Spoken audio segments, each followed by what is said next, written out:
all right. Pamela, we are going to be fixing that very shortly.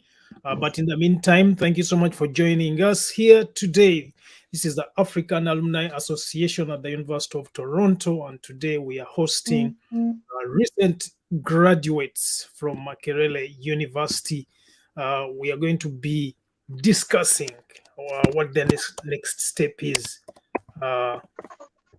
What are their prospects and why they are possibly excited about the next steps in their lives. Right. Before we start, as always, just a moment there. Right, it's been a while, you guys. I hope you are excited to be here today. Before we start, we wish to acknowledge this land on which the University of Toronto African Alumni Association operates. For thousands of years, it has been the traditional land of the Huron-Wendat, the Seneca, and the Mississaugas of the Credit. Today, this meeting place is still home to many Indigenous people from across the island, and we are grateful to have the opportunity to work on this land. Again, welcome to the African Alumni Association. My name is Henry Ssali. I am excited to be with you today. It's been a while, but we're excited to be here. I hope you are as excited as I am. All right, starting in a few.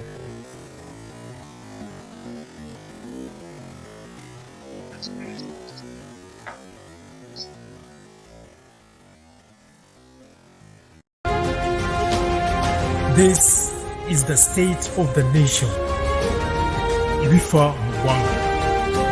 We are deliberate, we are reasonable, we are uncensored. The state of the nation with Henry Ssali.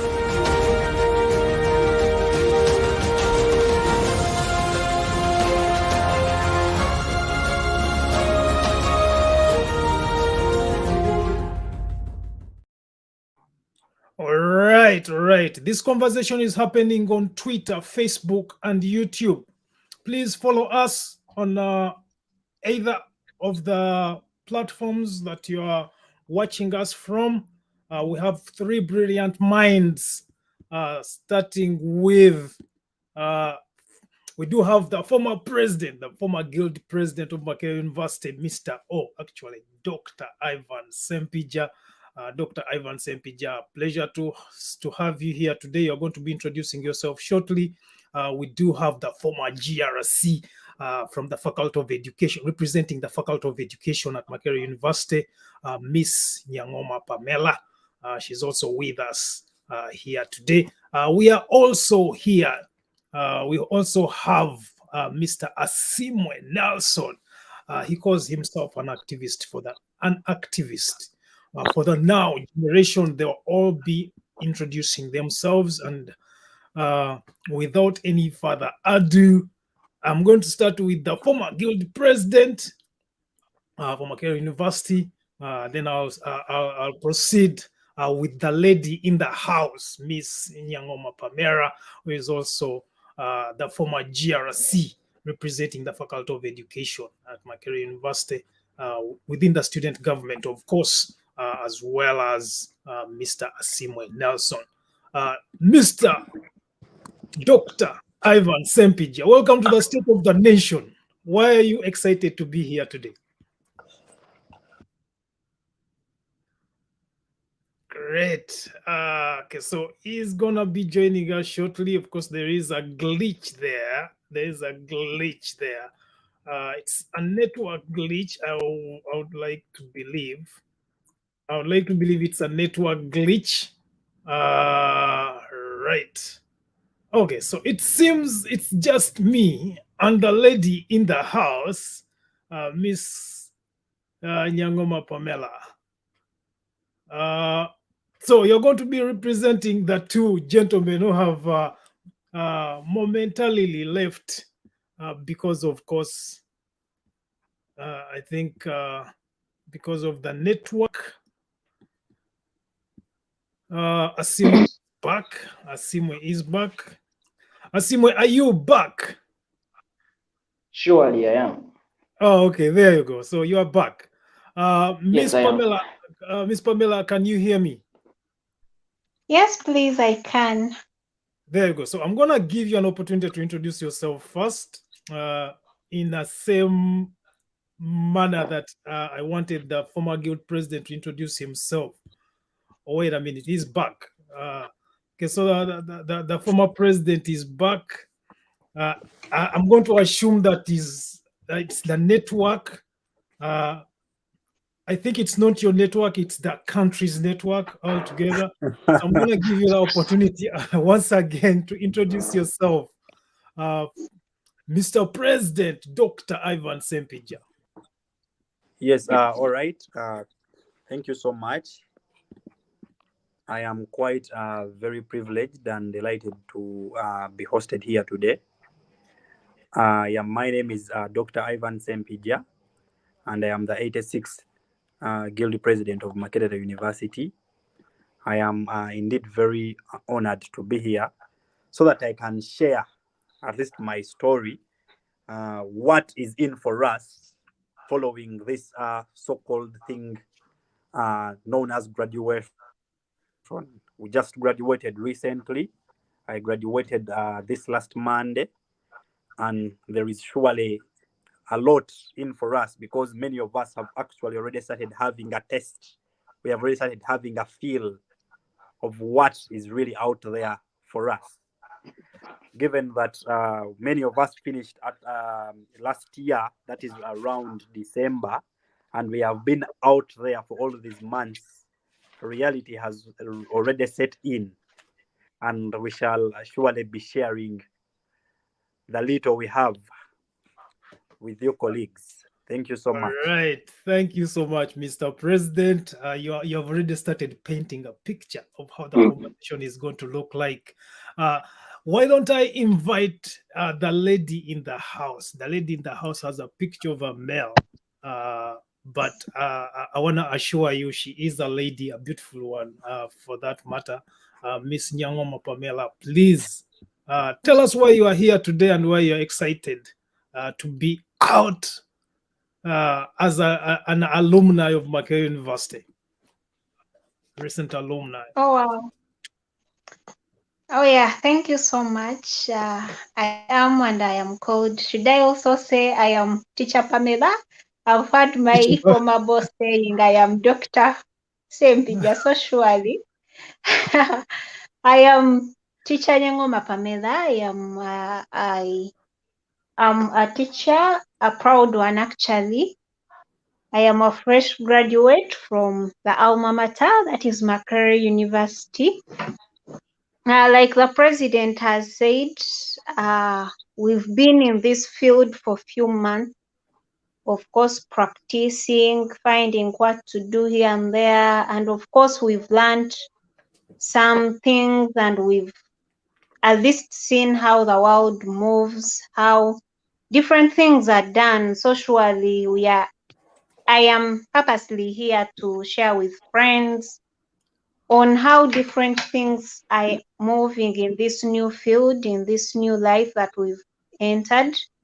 And I think I will still be sharing on what I think as fresh graduates should do so that we can actually benefit from our fresh degrees that we've just attained from the alma mater. Maybe a brief introduction. I am Nyangoma Pamerah, a teacher. I am the former GRC of the Mighty School of Education. I served under the government of Dr. Ssempijja. That's why I call her my boss. I mean him, sorry. My boss, he was my boss. He was president, I was GRC. So I am surely happy to be here this evening. All right. Thank you so much for joining us, Teacher Pamela, proud Teacher Pamela. You will tell the people who do not understand what GRC means. You will be educating them, especially that you are a teacher, you'll be educating them what it means to be a GRC, what GRC stands for, and what are some of the experiences you attained with your colleague, Mr. President, Dr. Ivan Ssempijja. All right, Mr. Asiimwe Nelson, pleasure to have you here today. Please introduce yourself and tell the congregation why you are excited to be here.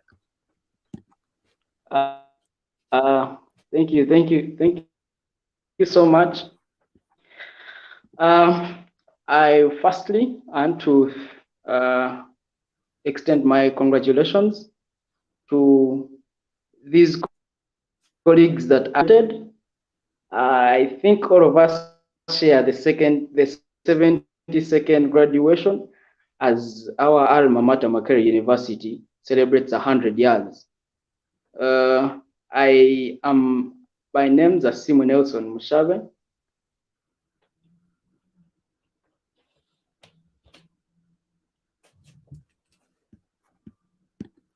We are not losing you, I hope. And community education, Makerere University. I also once served as a GRC. GRC is Guild Representative Councillor. So you represent a school or a hall on the Guild Council, which Guild Council is headed by a president and the executive. I'm a debutant on this show. I am quite honored to be hosted. I look forward to having a fruitful discussion. Thank you. All right. Again, congratulations to all three of you within your respective fields that you have now gained some knowledge in. We don't know if you're planning on becoming masters in your respective fields, but you will tell us. First, you need to enjoy this journey. Congratulations again. It's tough to be able to accomplish any stage of academic excellence. So we are proud. We are so proud to have you here today. Asiimwe will be joining us shortly, but we are proud to have you here today. Thank you so much for joining us. Both of you who are remaining on the State of the Nation right now, actually, all three of you have been in student government, because Asiimwe just told us he's also a former GRC. He didn't tell us which faculty he represented or which hall he represented, but he will be telling us. All three of you have been in government, student government. Those are some of the experiences that you're going to bring to the world where you're going to be competing with your parents, with your siblings who are your elders, and of course, with your peers that you have attended classes with. We live in a country, Uganda is a country where retirement is almost a myth. People die on the job, and that is reflected both in politics and, of course, the bureaucracy, and in most cases, the private sector as well. You have been part of the student government, which means that you probably have better chances of being taken on by other companies outside of the university bubble. Of course, you seem excited. Proud teacher Pamerah seems already excited. She has already tested the waters. She is already teaching. She's excited about doing that. Of course, former guild president Ivan Ssempijja is probably working on certain projects that he will be elaborating on. And Mr. Mushabe, Asiimwe Nelson Mushabe, is also working on certain projects. What excites you most about being fresh graduates, about being alumni, not just mere alumni, but alumni of the mighty Makerere University? What are your chances as you think about how you are going to transform Uganda, because you are now the people we are looking at to transform our country? of course, it needs a lot of transformation. I'm going to start with the lady in the house, proud teacher Pamerah. What are your thoughts? Why? What are some of the things that excites you about being a fresh graduate and an alumni of the mighty Makerere University? Teacher Pamerah. Okay, thank you so much. To start with, I think what should excite all of us, the fresh graduates, is what we are going to do and the services we are going to extend to people. To start with, I always tell people I am a proud teacher, not because of that saying is common at school. That me, I don't say it because it is common at School of Education. I say it because it is within me. So this is the course I did out of love, that even when I go to workplace, I should work so hard to see myself progress from this course, because if you're doing something with passion, surely you should gain out of it, because you cannot enjoy it, you're surely suffering. So I should make sure I am gaining and attaining some joy from it, but again delivering services as expected. Right. So I think as fresh graduates, we should surely do whatever we are doing with passion and love to deliver expected services. Love to deliver expected services. Mr. President, your thoughts before I pose a different question. Why are you excited to be a fresh graduate? All right. First and foremost, I would say some of the reasons I could be excited about this whole experience is I'll begin with the most obvious. It being number one, the dynamics of being a student, and now you're no longer a student. You've entered into, most importantly, the cash economy actively, where you're now going to turn from a previous beggar, I would say a beggar in quotes. I would say a beggar in quotes, to now a self-sustaining individual. There are so many people that could be out there we are looking up to, and you'll find that perhaps those people you're looking up to, they're no longer, they're not students.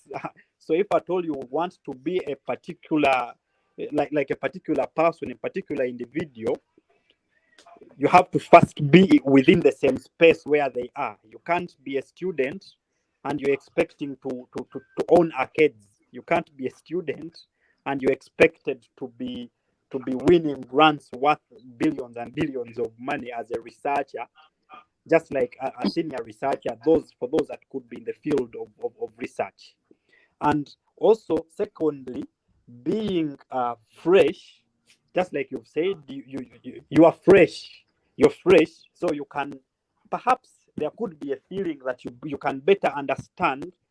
You can better understand the dynamics of the current situation, or the dynamics of what we could call the digital world, and where you could have happened to be fully part, because it's a generation where you belong. You cannot perhaps understand a generation of the 1980s more than those of the 1980s. So that can as well present an opportunity for you to be excited about this whole feeling. I beg to submit. Right. Thank you so much, Mr. President, for that submission.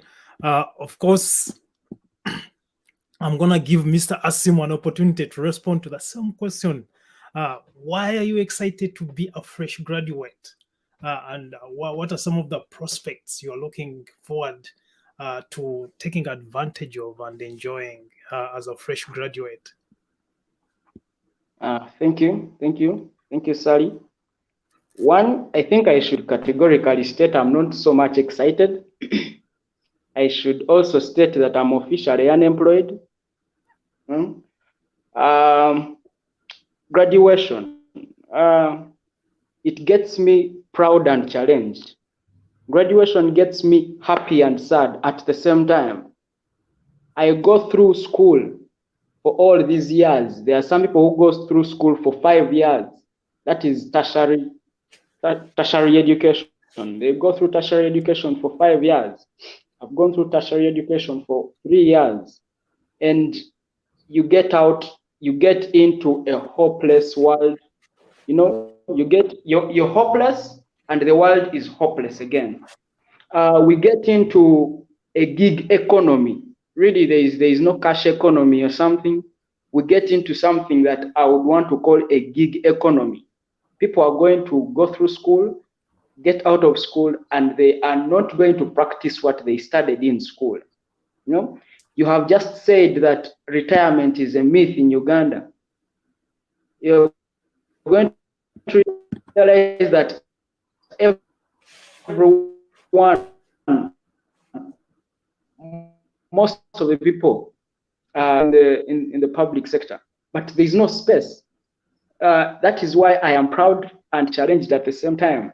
You know, happy because my parents are happy with me, my friends are happy with me, we go and eat these parties. But sad because the kind of attention on me after graduation of what my next move is so pronounced. People are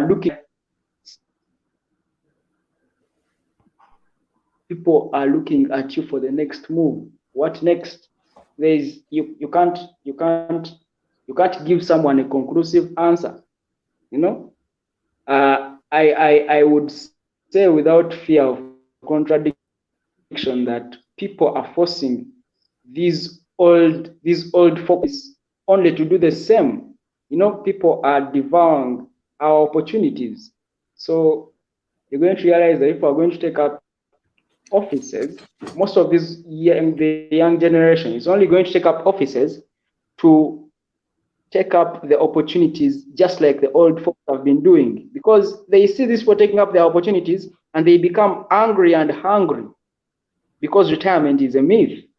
So this gig economy is very much has constituents as the youth and the graduates. You know, you're going to realize that you're going to get into a gig economy. The most you can get out of a gig economy is about 300, 400, you know. So it does not resonate to the kind of education that we get.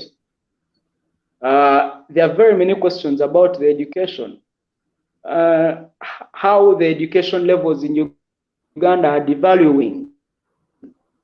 You know, time came about when one who had sat P7 was good enough. One who had sat senior 4 was good enough. Senior 6 good enough. Right now, even one who has gotten a master's is not good enough. Time is going to come, I'm very certain, PhD will not be enough. So when we get to that extent, what else shall we do? I mean, there are very many questions to ask.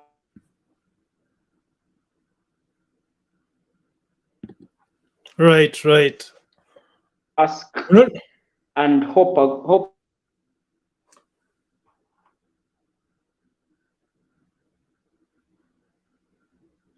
Yeah, we are missing a chunk of. We are missing a chunk of some of the content you're sharing, which is unfortunate. I think because of some are going to be asked and answered here. Right. Are you still submitting, Mr. Mushabe? Thank you. All right. Thank you so much for sharing those insights, Mr. Asiimwe Nelson Mushabe. Of course, what you're saying is a lot representative of so many graduates out there, even those who have graduated before you. The Village Warrior says that I love the emotional, realistic submission in Asiimwe Mushabe's submission.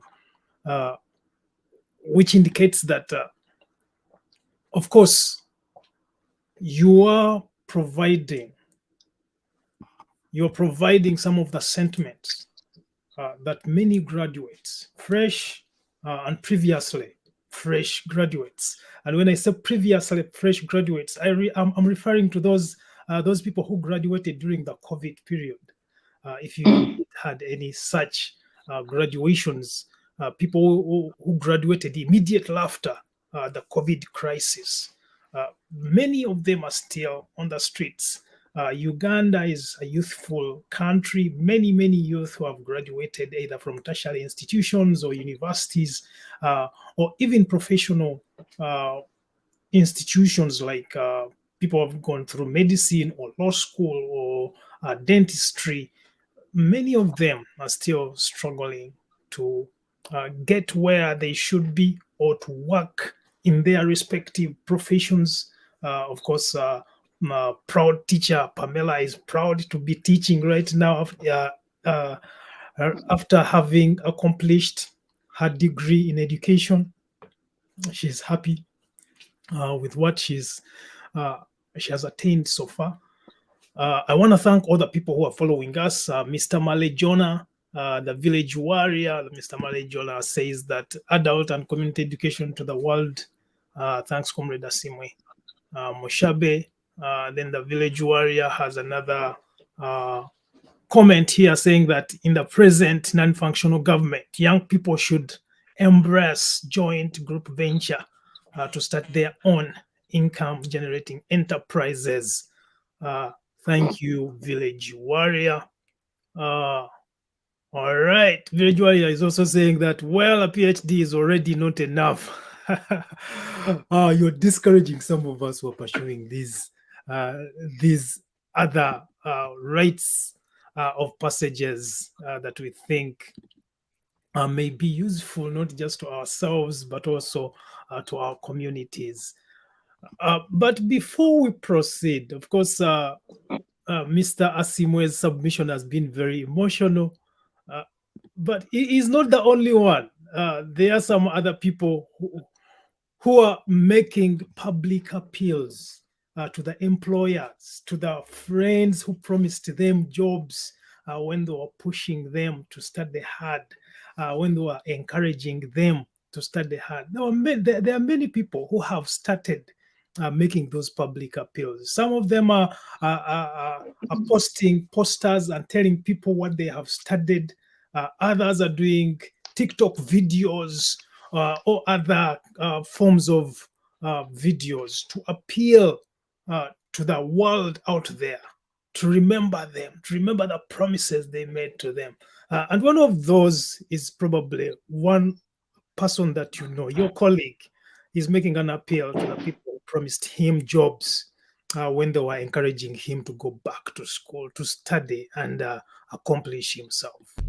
Nyongera okubajjukiza abatusuubiza emirimu tumaze okusoma zidiguli tuzifunye CGPA ziri waggulu zi second upper first class zaganye second upper tuzirina ziri waggulu mutwe ku mirimu mu connection tubwetaaga otukuba amasimu mukwate bamwe muba musobola mutukubireko mutujjukize nti mwatusuubiza emirimu bannange kono mwe namwe mugiraba kyetumanye emirimu gye giri tetujja baswaza. Some of us are so hard working. All right, you probably know who that gentleman is. Let me start with Mr. President. Do you have a job already? Are you in a job that you studied for? All right. Yeah. First of all, I think given the nature of our training, I would perhaps say yes. Because after my training, after the 5 years, you're all employed by government for a period of 1 year as intern doctors. And apparently that mandatory 1 year is what I am currently doing and pursuing. So as could have set in a long time ago, but more and more is actually will be getting our way after this 1 year, when you're no longer perhaps employed by government.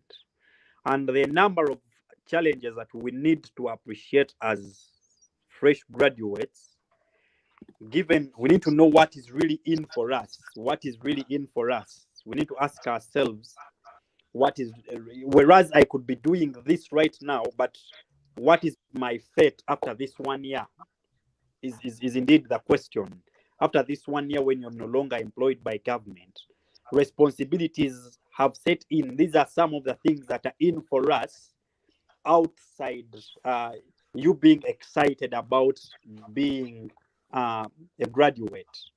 The responsibilities have set in. Those are responsibilities to do with self-care, own family care, entire family care, and the changes in also what is expected of us. Before you were students, and now we are employees or employers to be. And then let's also look at the government policies that we have in place. Well, let's look at the government policies in as far as embracing the young people is also concerned. A mere fact that government is to employ me for a period of 1 year and thereafter I'll no longer be employed, and those that have been employed for the past 20, 30 years will still be the ones within the same public service. It really presents a lot of challenges to us. And so some of the policies themselves are quite unsupportive to we, the young people. It so happens that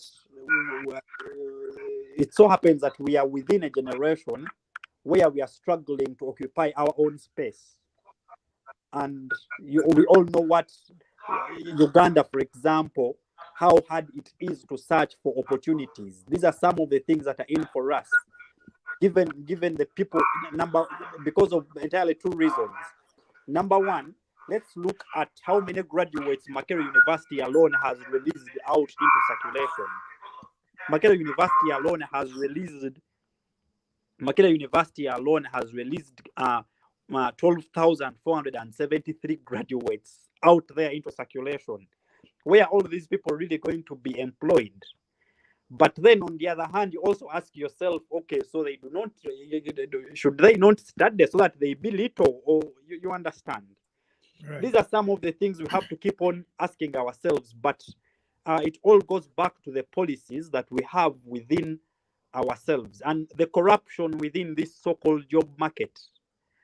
All of this is reality that is really going to hit hard on a fresh graduate. And, you know, like I told you, you have so many responsibilities for your own self-care. Some people have already perhaps started families for themselves. So all those are responsibilities that are really going to be in for us as graduates. But then, on the other hand, you have to ask yourself, shall we keep within the lamentations, or we have to keep proceeding? We have to pave way, because where you find that, you know, even if it's water and it has been blocked, you can never block water for as long as you want. It eventually finds its way. So we have to behave that way. That's what I believe. We have to find our way. What should we do? What do we have to do? I'll perhaps have a few things to highlight in the same regard when the opportunity comes, when the opportunity is presented to me once again on what we think we should do, we as fresh graduates, to see that we fight for a space that belongs to us. Thank you so much. All right. Thank you so much, Mr. President, for that submission. One of the things that you have highlighted is the notion that you are struggling to occupy the spaces that should be belonging to you. And I think it is also resonating with Mr. Pius Wandila, who says that we believe that jobs are available, but the fact people want to die in offices, to me, I see it as a vote of no confidence in the products of current education. So that's a challenge. And you have mentioned that this is perhaps because of the policies that are surrounding the work environments in Uganda. We don't know. We shall interrogate that much more later on. But first, let me ask proud teacher Pamerah. what her thoughts are, and how she managed to get into her preferred work, a preferred work of employment, whatever that is. Pamela, how did you get where you were right before graduation? Because I think you've been teaching since you completed your exams, and you seem to be enjoying what you're doing. Of course, that's what you studied, and of course, that's why you're probably thriving in that environment. How did you get a job right after exams? Thank you so much. To some extent, I yes believe that jobs are not as enough as they should be.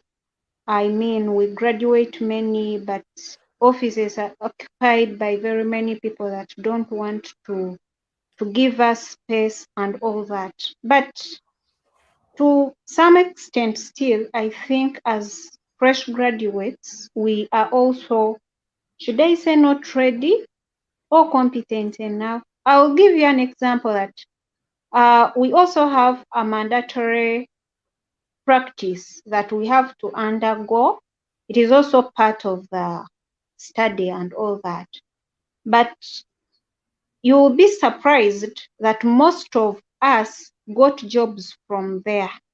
And actually, some of us became director of studies and even more. I think some of us on this platform know people like Obed. Obed is now a DOS, people are deputies. Some are teaching in 3-2 schools, earning 1M and 700 and all that. But I'll give you an example of where I did my school practice from. We did 4 of us, we were 4, but the 3 were sent away. I was retained with like a good salary, by the way, for startup. But after sending away the other people, they advertised vacancies. What does that show? It shows that maybe as us, the fresh graduates, we are also not doing enough. You get, you're in this place, but not doing enough. You have to wake up and maybe go to class or on duty just because a supervisor is coming. Maybe because you have to get marks. Maybe because you have to be seen or the other. But I mean, if we already know that jobs are few and we know that we are in a very competitive environment, what should we do? Because we shall not cry for the rest of our lives. We should find solutions.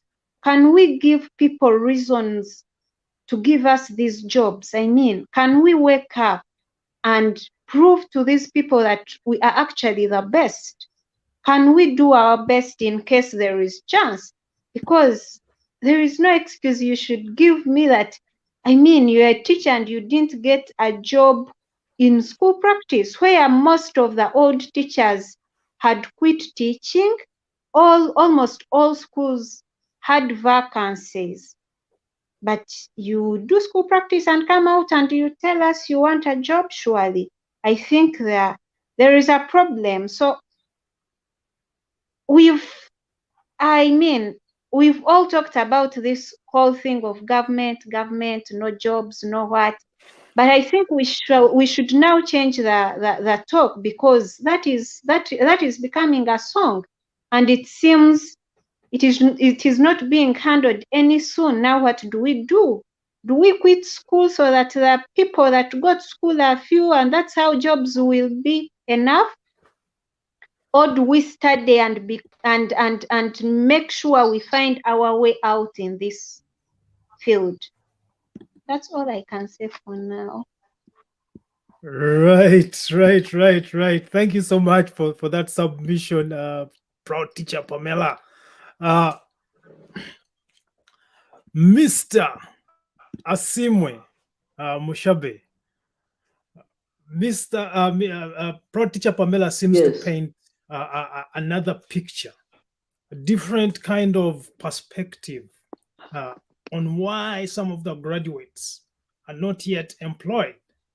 The question is, are you ready for employment?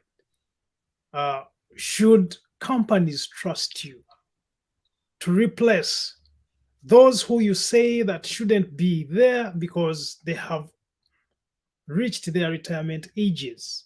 They have worked enough, they have served the country, they have done their due diligence. It's time for them now to move on to either private sector business if they are teachers or doctors, or retire if they're working in the public sector. Mr. Mushabe, are you not doing enough to be picked on by the companies of your choice? Do you agree with Teacher Pamerah that some graduates just are not doing enough and the times for lamentations are over?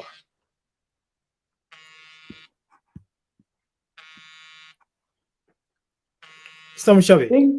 I think our education system, I know, is good enough. Yes.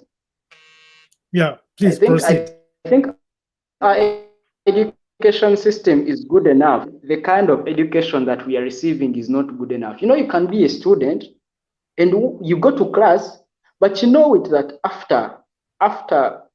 after graduating, you're going to find it hard to get a job, you know, you as a student. And secondly, the employers likewise know that the education system their children are getting is not good enough. And this is where experience comes in, yes? However much the experience is a prerequisite, but we cannot get this experience out of space or out of our initiatives, our small initiatives, just in case it requires that technical know-how. We need to get into these companies. We need to be given space to experience as they would want us to deliver. You're going to realize that even getting space for internship in a place where probably is relevant to the kind of education that you're receiving is hard. Now, we are COVID students, most of us here. I interned during COVID, and even looking for an internship placement then was quite hard. You know, I'm a community mobilizer, community sensitizer, but you get into, let's say, Red Cross, and there is no space. Get into all these organizations, all these NGOs, and they offer no space for accumulation of experience. So where do they expect us to get this experience with the gig economy and all? We shall not deliver as they expect us to. Right. All right, Mr. President, what are your thoughts? Some people are saying that, so of course, Pamerah has opened up a different perspective. He says that when you're submitting earlier on, you said that Makerere University alone unveiled over 12,000 graduates. That means that all those fresh graduates need to be somewhere. It's not only Makerere University that is graduating students. Of course, Chambogo is going to graduate students. Ndeje is going to graduate students. Mbale is going to graduate students. Kampala International University, Mbarara, like all universities are going to be releasing new graduates. If it is true that some of the positions are there, especially within the education sector, because the education sector, many teachers quit teaching during COVID and started pursuing other areas of interest because education just wasn't interesting anymore. It wasn't functional. My friend here, Mr. Asiimwe Mushabe, interned during COVID, but he was not retained like proud teacher Pamerah was retained. As a doctor, what are your plans after the 1 year internship?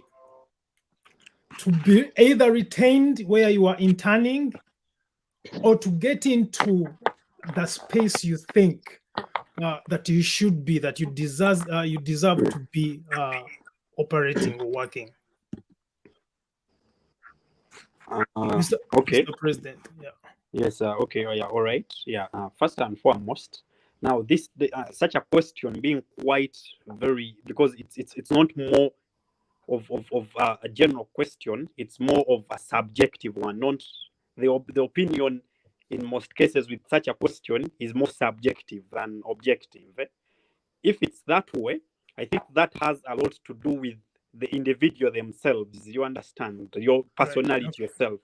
There are people that are go-getters. You understand. There are people that are go-getters, and I could say I'm also one of those people. I am a go-getter. There is an opportunity somewhere. I will surely do all I have to in order for me to, because I have to fight for the space. You understand?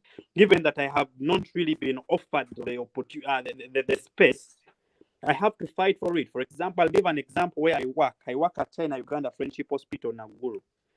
And Nakuru itself, the number of volunteer doctors within Nakuru, I think they double or triple the medical officers, the doctors that are employed by the hospital itself, and those are just volunteers.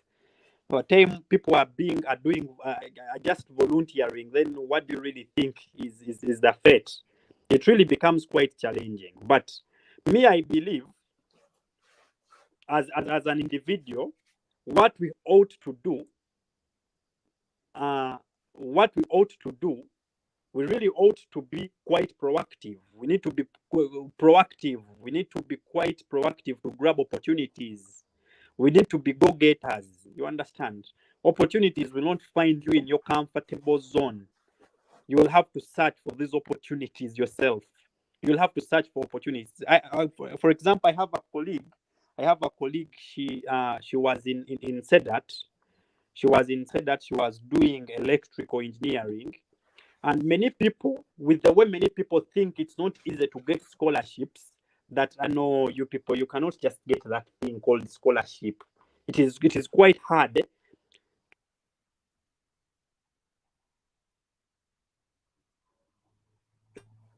Surprisingly, herself, I used to follow for a period of 6 months on a daily basis. She could be all over the internet searching for opportunities for herself. She graduated with a COVID lot, but she could be all over the internet searching for opportunities for herself for scholarship. And boom, surprisingly, she got the opportunity. And they were actually to herself and the colleague who is a little distant to me, but they were doing this together.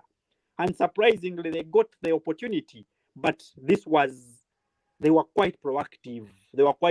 That's why I personally, I would, in one way or the other, somehow resonate with Honorable Nyangoma Pamerah in as far as some of these things are concerned. If at all this has happened, then what should we do? We have to keep on crying over it. You understand? Let's really get big go-getters. There is someone, one time I asked someone a question.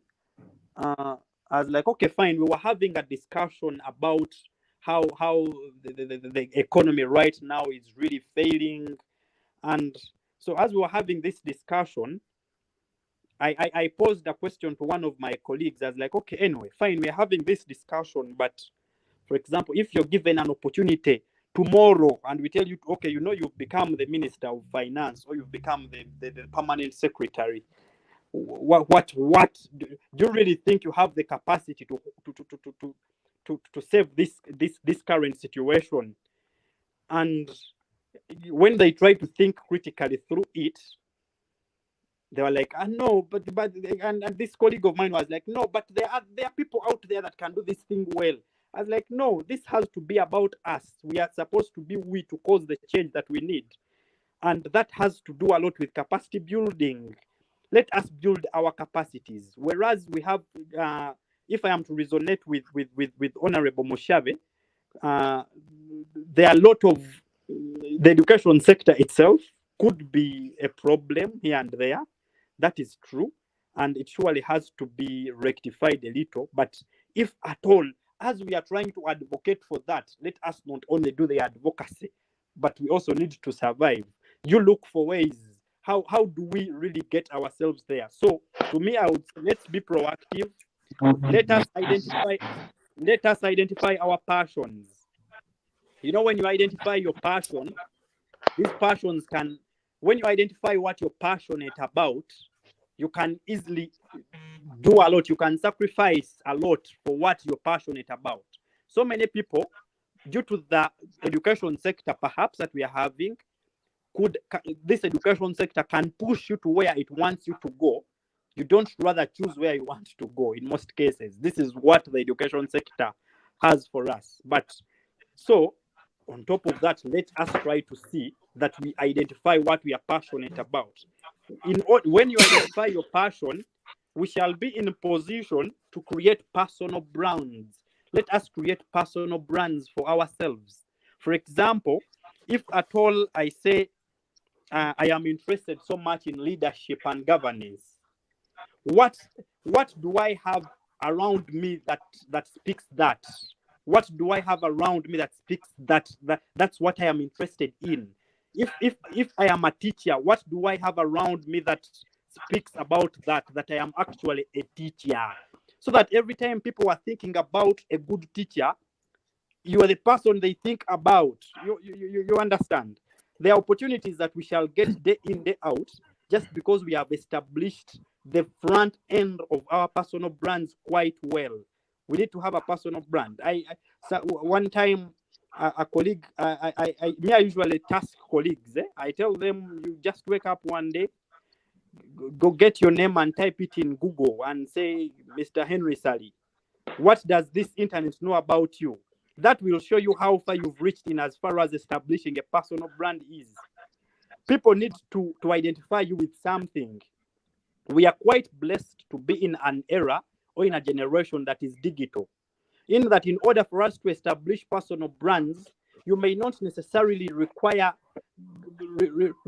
like those olden days that you need to look for opportunities of reaching UTV. You understand? Because that was the TV then. Right now, you have WhatsApp at your disposal. You have social media at your disposal, Facebook, Twitter. What have you utilized it with? I remember at some point in COVID, I got an opportunity from a colleague. After she was just there and she sent me a link. She sent me a link on my WhatsApp. She was like, it was something to do with mentorship with the European Union and what. She was and this Germany. She was like, okay, Ivan, I think this is your kind of thing. Maybe you could apply and see if you're taken, if you get this particular opportunity. By the time someone wakes up and say, I think this is your kind of thing, that means you're at least on your way towards establishing a brand for yourself. But the only way for you can't establish a brand out of something you're not passionate about. Then another thing we need to, we as now fresh graduates, we are going out there in the world. There are certain things we need to do. Let us seek to create opportunities. If at all the opportunities are not there, let us see how to create the opportunities for ourselves. That way we should be quite optimistic. We should set clear objectives. You should set clear objectives, because what was expected of you then, back then, the modus operandi of having you evaluated was an examination, that you came to university to pursue a particular degree. Given that you came to pursue that degree, at the end of every semester, there are examinations to assess how far you have reached. So out there in this new world, no one is actually there to evaluate you. In university lecturers could have to routinely assess and evaluate us. When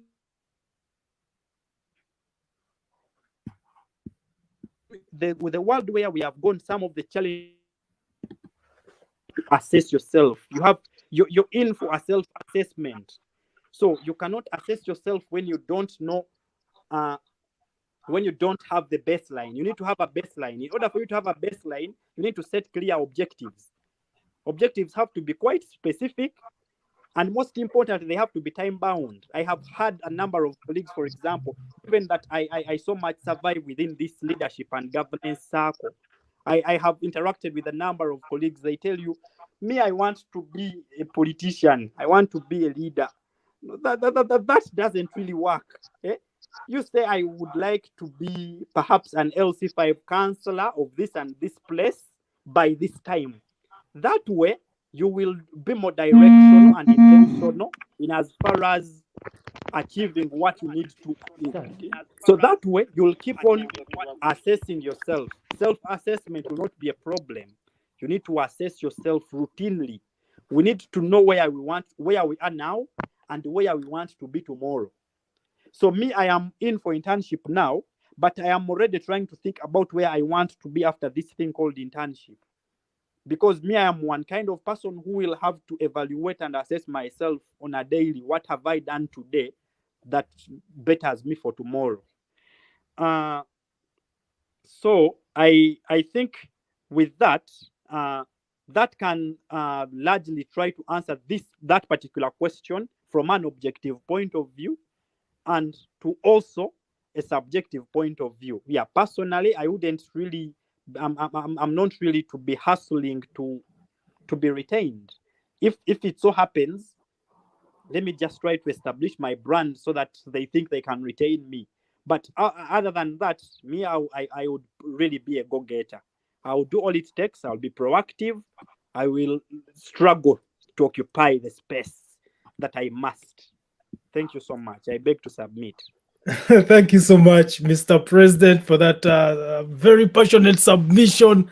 Of course, that question was subjective indeed, and I think even though proud teacher Pamerah said that some of the students he trained with, she interned with, were not taken. Perhaps because they didn't work as hard as they should have worked to show themselves, to brand themselves as those ones that must be taken by those institutions. But we do have a comment here, and I specifically want to press proud teacher Pamerah. The village warrior says that I saw good teachers go unemployed and badly underemployed. In fact, in school X, I saw relatives take up jobs versus very good teachers from Chambogo. He argues that we should debate realistically and pragmatically. Do you think that this happens? Yes, Mr. Asiimwe, we are with you. I'll be inviting you shortly. Do you want to respond to Dr. Ivan? Asiimwe. Mr. Mushabe, do you hear me? Yes. Something small. I have gotten chance to. Yes, something small. Okay. You're responding to. Are you responding, Dr. Ssempijja?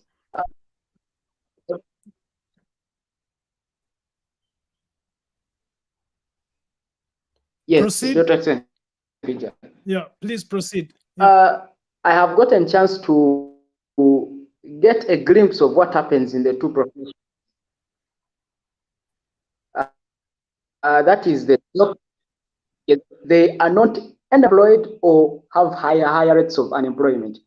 The biggest disciplines with high rates of poor employment and unemployment is mass media, liberal arts, social sciences, and construction.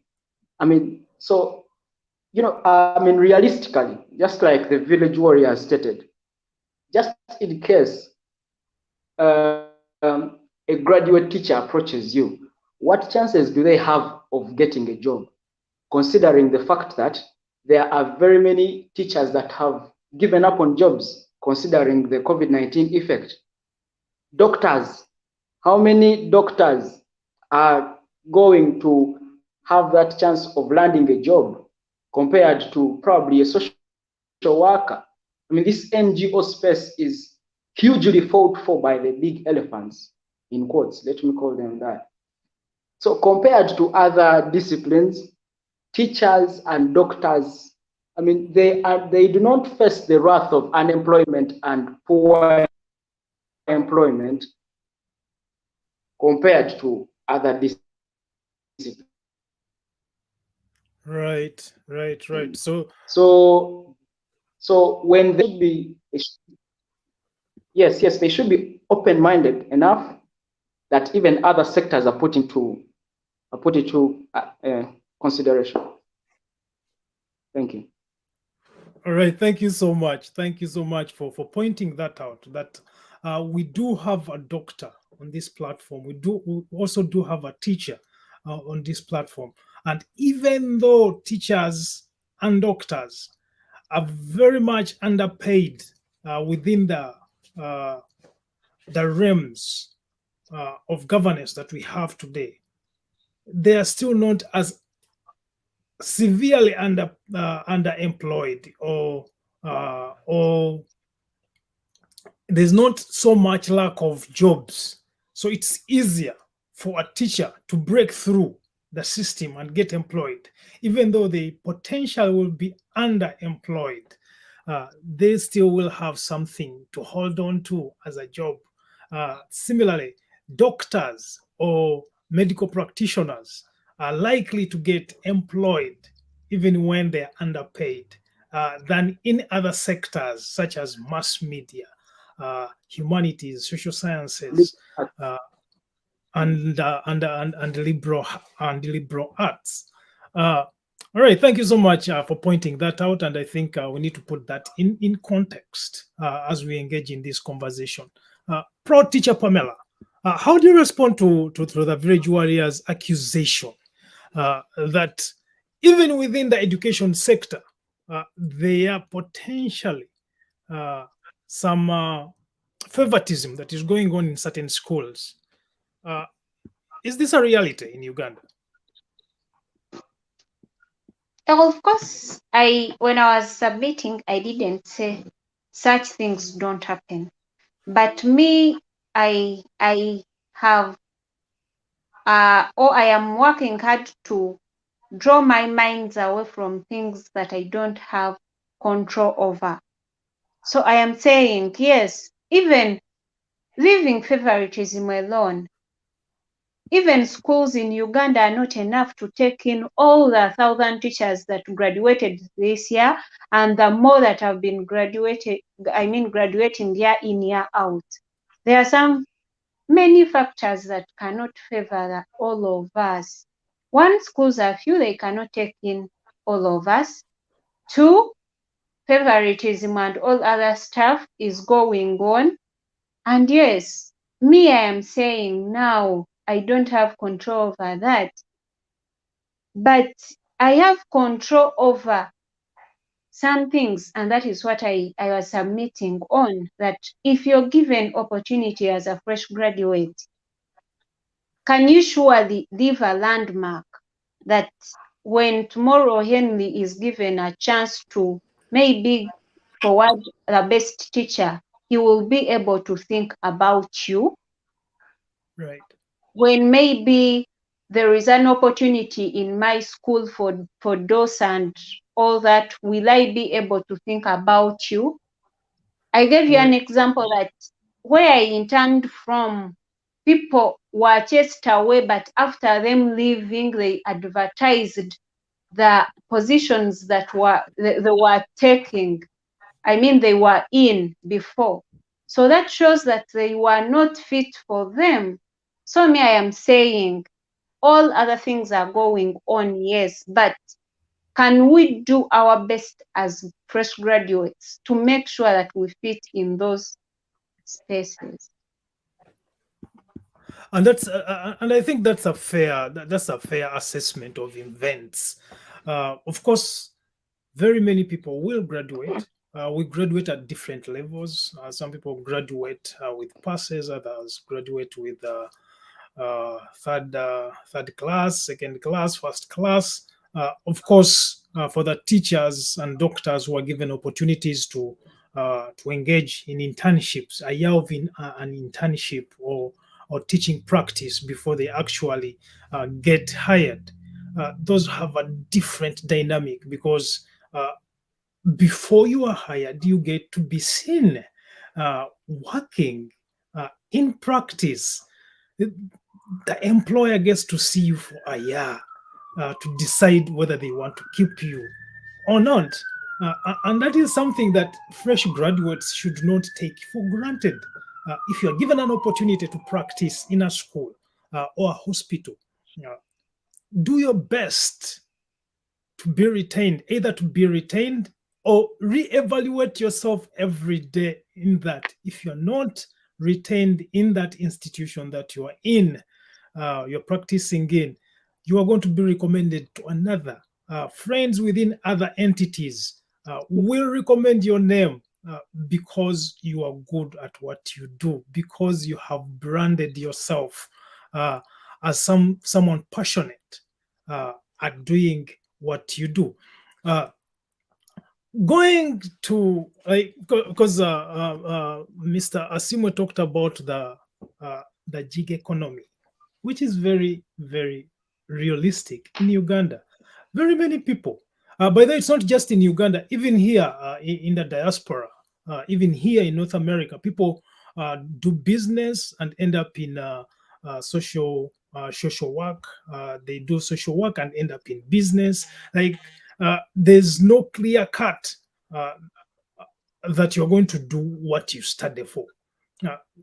But in Uganda's context, the gig economy is also propelled by our parents' desires. Many of the parents who are very excited right now, because Mr. Asiimwe told us that he's excited because his parents are excited he has completed school.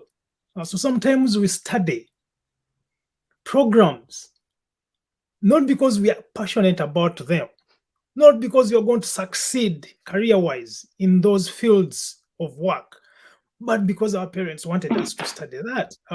My parent wanted me to study engineering, so I studied engineering. Did I like it? No, I did not like it. Asiimwe, I don't know what you studied, and I'm not sure if you chose it yourself.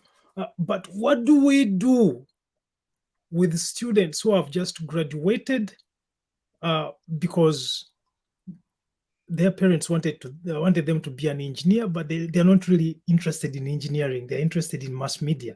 They're interested in other things. And that's how gig economies happen, especially in Uganda. How do we, you have all been student leaders.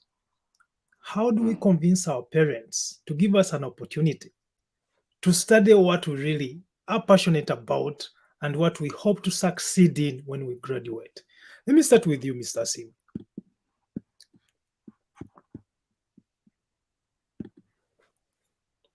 Thank you, Ssali. Firstly, allow me address the issue of personality. My colleagues on the panel have stated to it, but I have not yet. Now, firstly, you talked about recommendation. Now, at the beginning of this show, you stated clearly that I was recommended to this show.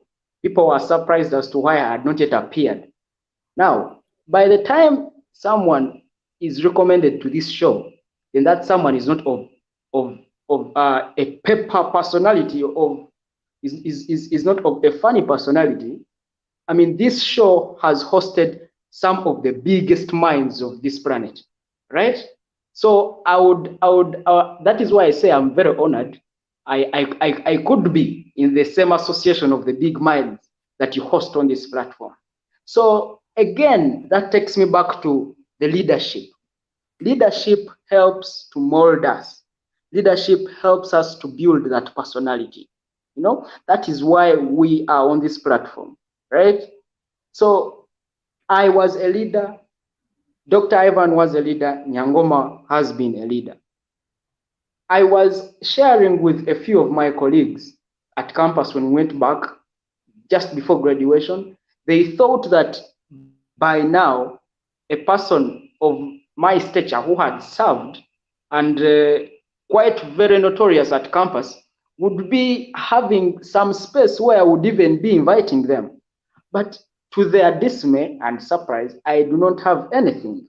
So that creates no hope for them. That creates no hope because they did see me as the bank of hope, you know.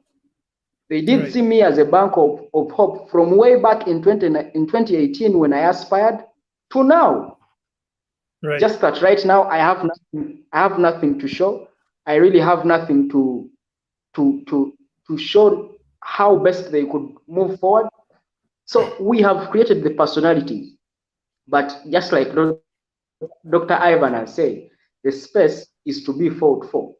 We really do strive to fight for the space, but the world, the space is hopeless, and we are likewise getting in hopeless.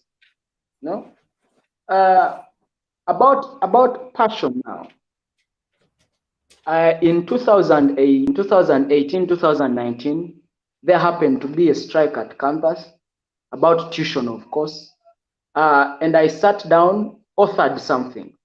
Now, what I authored was the relationships of the financial requirements and the populations at campus per college. We have 10 colleges, but you're going to realize that the most populated colleges are College of Education and College of Social Sciences. Now, these are the two colleges that have the least financial requirements for any new entrant at campus. At least, generally, College of Education and likewise Social Sciences, you would require about 900,000 as a new entrant at university. So compared to all other colleges, said that you would need about to start with 1.4 or 1.3. Law, you would require about 1.3. You know, so other colleges, the financial requirements do not resonate with the kind of people. So before even passion, I really wanted to be a journalist. I really wanted to be a journalist, but I think I have confidence now due to the fact that it has one of the biggest unemployment rates. I am confident that really I'll find space somewhere else because these rates could make me sick. But I wanted to be a journalist nevertheless. So I went to the journalism school at Social Sciences, and the basic requirement to get in was about 1.3, which I couldn't trace. I mean, that is basic. 1.3 doesn't mean it's what you're going to. 1.3 doesn't mean that it's what you're going to. I mean, there are other costs that come about, and you could end up in about 1.6 or 1.5. Just that's per semester. So I and my family, ended up going for an education course, Bachelor of Adult and Education, Bachelor of Adult and Community Education, that only required me to start with 900,000 shillings, So besides passion, you also hit with that reality that you have to go where your financial status dictates, Right. So it has also barred us from exploring our potential. Likewise, the parents. Well, for my case, I'll speak for my case mostly because it was not my parents. If at all financial muscle, I would pursue anything I would have wanted, but there was no financial muscle that pushed me to education, and the social scientists who have some of the biggest unemployment and underemployment rates, So it just gets all messy and intertwined, and you cannot just stomach and go around it. Thank you. I'm going to probe a little bit more on what you have just submitted, Mr. Mushabe. There is some sort of I want to be very pragmatic and careful of which words I use, but there's this notion, especially in Uganda today, that someone of Asiimwe Mushabe's name must have access to finances, must have access to connections, and must therefore be able to succeed right after graduation. You say that you chose education because that's where your financial status would allow you to be, even though you are interested in journalism, which you highly qualified for but could not pursue because of financial constraints. When I spoke to some of the people who recommended that you be part of this panel, who were actually accusing me of not having invited you yet to this panel, those colleagues say that you're one of the brilliant minds of Makerere. And Makerere is, of course, I think number 5 right now in Africa, one of the best universities in Africa. If your colleagues, if your peers can recognize that you're a brilliant mind, we should be able to do whatever course that you want. On top of being, what do you tell the people who think that your name cannot necessarily get you to do what you want and passion in Uganda today? Thank you. I think I also need to enlighten you about the kind of title, the kind of post writings after my name, on the publication. There is activist, right? And there is also the now generation. Now, right. I am not the kind of person that would wish to do things that way. I mean, as other people state, I seem to be very well positioned to scoop some space. But you're going to realize, you're going to ask yourself, why? Why isn't such a brilliant mind, as they say, not somewhere? Why is someone could say I'm lamenting? But I think space in Uganda is not assumed by mostly those that are called brilliant, or mostly those that are called bright and all. It is assumed by those that can live with patronage, patronage, because you also stated my name. I am a Muchiga. Someone would say that the government the current sitting government, to which I share a region, who would want to do things that kind of way, like they are doing it. I mean, I am part of Now Generation, an association that would love to offer alternatives, as opposed to what is being practiced, because that is one of the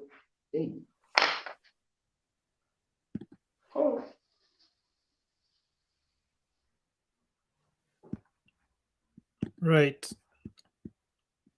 I think we might have lost Mr. Mushabe. But he has told you why is not yet in those spaces that we might assume that he should be, based on his name, his background, and given the fact that he's a brilliant mind. Of course, who who government would want to tap into because he has the intellect, but he's also some might also know people who are very well connected within government.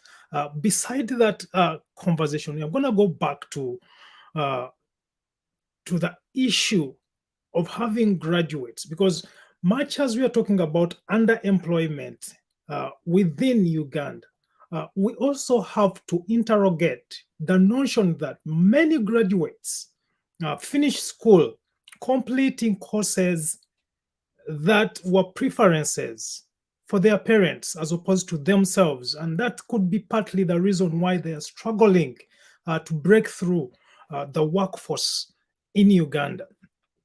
Mr. President, I'm going to go to you first before I go to your GRC, to your former GRC. Mr. President, tell us what conversations you have had as a leader, of course, in one of the best universities in Africa. Some of the conversations you've had regarding, number one, retention of students within the university, because there's also a lot of dropout rates. The dropout rates in Makerere are high, perhaps because students are not as engaged, because they are not interested in the courses. They are studying for their parents. They are studying to make their parents happy that they have graduated. Those who graduate may not necessarily end up doing what they have studied, because they're just not passionate about them. As a leader who has been a student leader, of course, a community organizer, and now a new doctor, an intern doctor, what are some of the conversations you had as a leader that you think you should have with parents or with young university students to engage with their parents, so that by the time they graduate, they're job ready, not because they have accomplished what their parents wanted them to study, but because they have studied what they are passionate about? All right. Thank you so much, colleague. Number one, I would say this whole problem, whereas I could be a leader at a level of Makerere University, but I personally believe this is a problem that doesn't just stem from tertiary institution level. These are some of the challenges that are actually stemming right away from nursery, primary school, primary level. You understand, high school. I will personally use myself as an example. Personally, I wanted to be a lawyer. That is one thing I wanted. That is one thing I ideally wanted so much. I wanted to be a lawyer, but because of the education system we have, and also the lack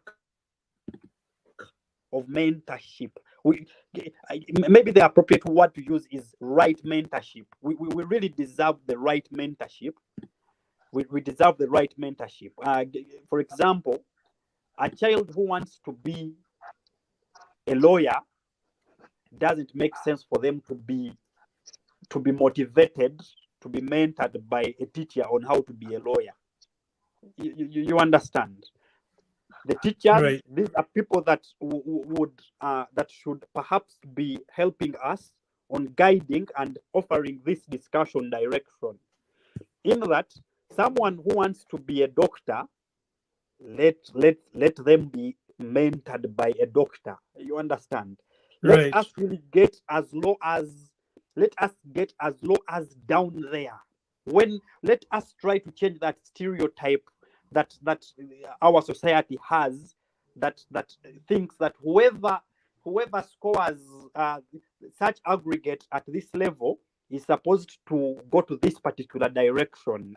No. We surely need to see how to change such a notion, those kind of stereotypes. Like I've told you, I so much wanted to be a lawyer. Yeah. But yes, now after Form 4, they say you've scored so well, the grades are very good. This is a student who has scored a 9 in 8, a 12 in 8, 10 in 8. They will say, okay, so given these grades, now this is the teacher saying, given these grades, Right. this student is supposed to do BCM or PCB. This student can't miss out on sciences.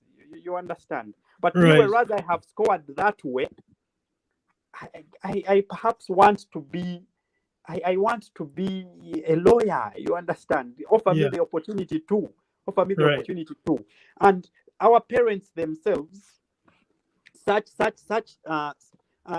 think also the reason I say it stems that low, it also stems from the kind of like I told you, the salaries they Right. pay, the wages that are paid. There is a stereotype within the general population that someone who has done this course will actually be a little better, whereas the situation is worse for us all. But someone who qualifies as a doctor, someone who qualifies as an engineer, someone who Right. qualifies as this will perhaps have a better stand in as far as this whole job market thing is concerned. So you will find that this whole thing is kind of multidisciplinary in nature. Mhm. The government itself, in as far as the wages are concerned, there is a way society has embraced that particular professions are better paying than others, and so others needn't be embraced. Right. Then that has greatly created that kind of notion, that kind of thinking within our population, within the parents themselves, within the teachers themselves, in that teachers will be there. Imagine this teacher is teaching me history, but this same teacher teaching me history is convinced that with my grades I can really do. I have passed the history. I have also passed the biology. But why is that teacher convinced that I am supposed to go to the biology? You understand? Not Right. putting Right. my passion into consideration. So we really need the right mentorship. We really need the right mentorship. Many of these, remember, at university level, most of these decisions, my decision to be a doctor is not entirely backed at university level. This is something that comes from way back. This is something that kind of comes from way back. If I am to talk about myself subjectively, even with the mere fact that after Form 4, they will say, so and so, you take on the route for an arts course. So for arts, so and so take on the route for sciences.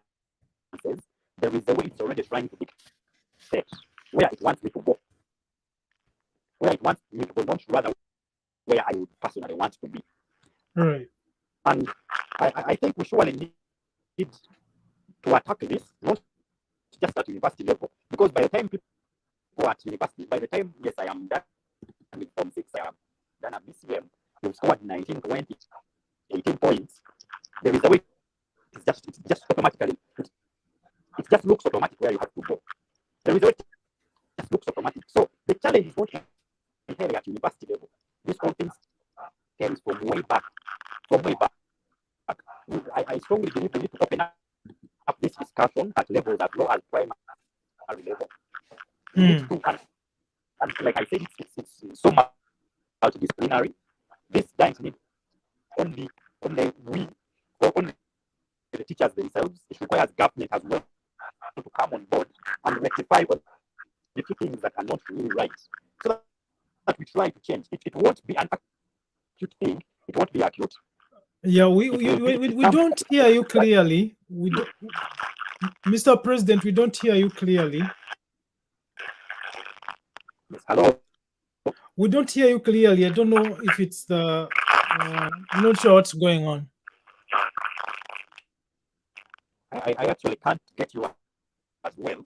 Oh yeah, I'm not sure. We don't hear you clearly. So your voice, you are sharing a lot of content, but we don't hear you clearly. Okay, am I better? Yeah, that's better. All right. Thank you so much. Yeah. So I was saying this whole thing is really multidisciplinary. We need to involve various stakeholders. Government has to come on board, and certain things have to be made right.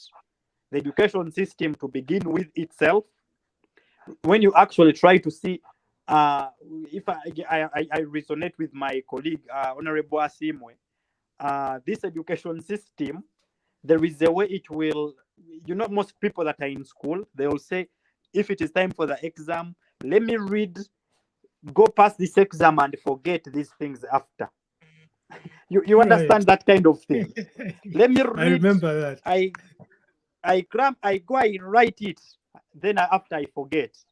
The reason it is that way, because precedence has dictated so that even those that have remembered it or have forgotten it, it has not taken them any better. So you understand? Someone is like, okay, so what will I use this for? So it's more of a theoretical way. It's more of a theoretical approach. It's more of a theoretical approach. Yes, but okay, I would say, yeah, there are efforts that are trying to make it to better it. Because when I try to look at my young brother who is in senior 2 currently in Namugongo here, it's a little different from how we used to have it. These are people that have research sessions. Students are now being sent to go and research about particular topics. It has to be more of an innovative thing, not this kind of thing, because this kind of thing we have come to believe that it's a read, pass and forget, because in any way you will not utilize it. Also, there is a way it also doesn't make sense for us to get out there to the job market. It really puzzles me every time I am seeing people advertising for jobs and they say 2, 3, 4 years experience. It really doesn't make sense. Right. Then who is going to, how shall we get the experience when you do not open up space, at least for us as well? You get, that is one of the most illogical things that I could have seen, that I need 2 years, 3 years experience. Even actually you'll find that even the scholarships themselves, in case someone wants to upgrade more and more, they'll say they'll need you to have experience of 2 years to apply for a particular scholarship. Now, what is that? You understand? So I think we need to really come close. We need to get together, get down there. I fully emphasize the point of mentorship. The point of mentorship is very key. It is very, very key. Right. We need to have mentors, because actually the same method is currently being employed in Namugongo. In Namugongo, once a child gets there, they have to be attached in one way or the other to a mentor. So students or children, as low as primary, they need to have these mentorship sessions taken very serious, with parents inclusive. I even wonder what is usually being discussed in the PTA meetings, Parents Teachers Association meetings in schools, because I believe these are things that we need to open up to. These are things, because this is the sad reality that we have to embrace. We have to open up these discussions to parents. And with the right mentorship, I'll also give another example. I have a very young sister. She's like in P3, P4. Right. But personally, I have been raised by parents that are not educated as such. You understand? Mm-hmm. They are within that gig economy. They have hustled their way. They have hustled their way from scratch. You understand? Without something substantial. But this young girl, because this young girl looks at the parents working in Chikubo down there, she has been asked on several occasions, Precious, what would you like to be in future? And I was shocked to hear her say, I want to own the shop.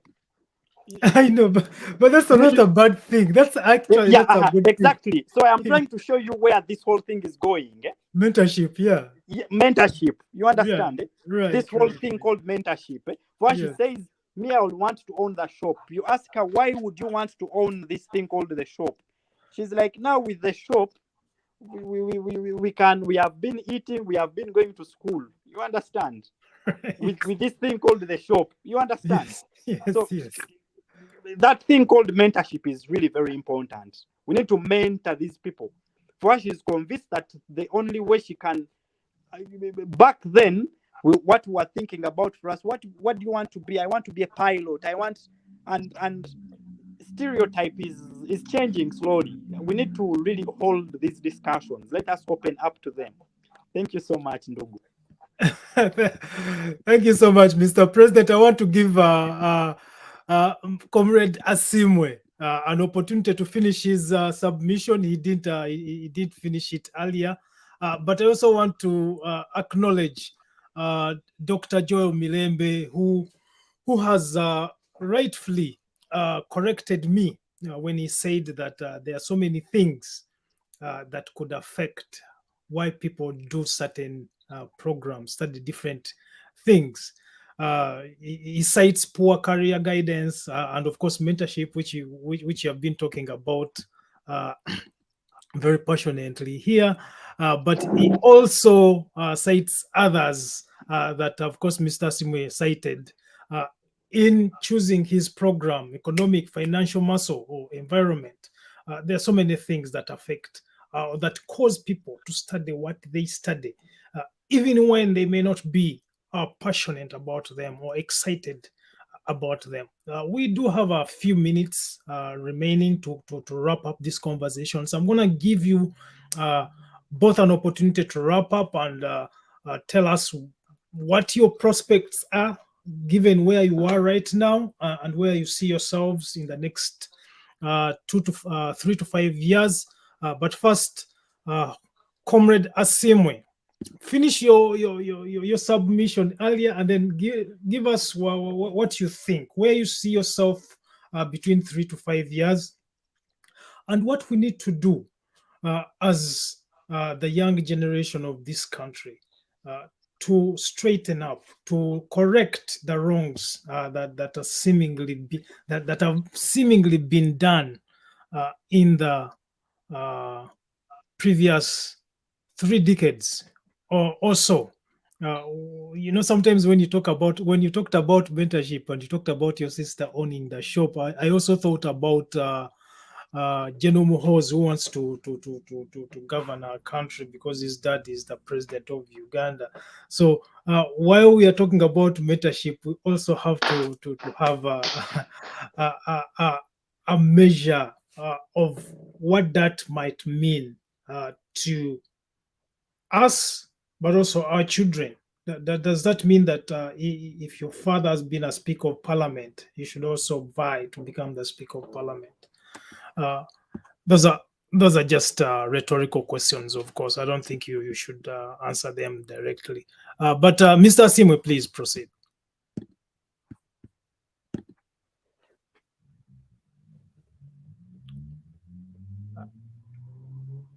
Mr. Asiimwe, are you with us?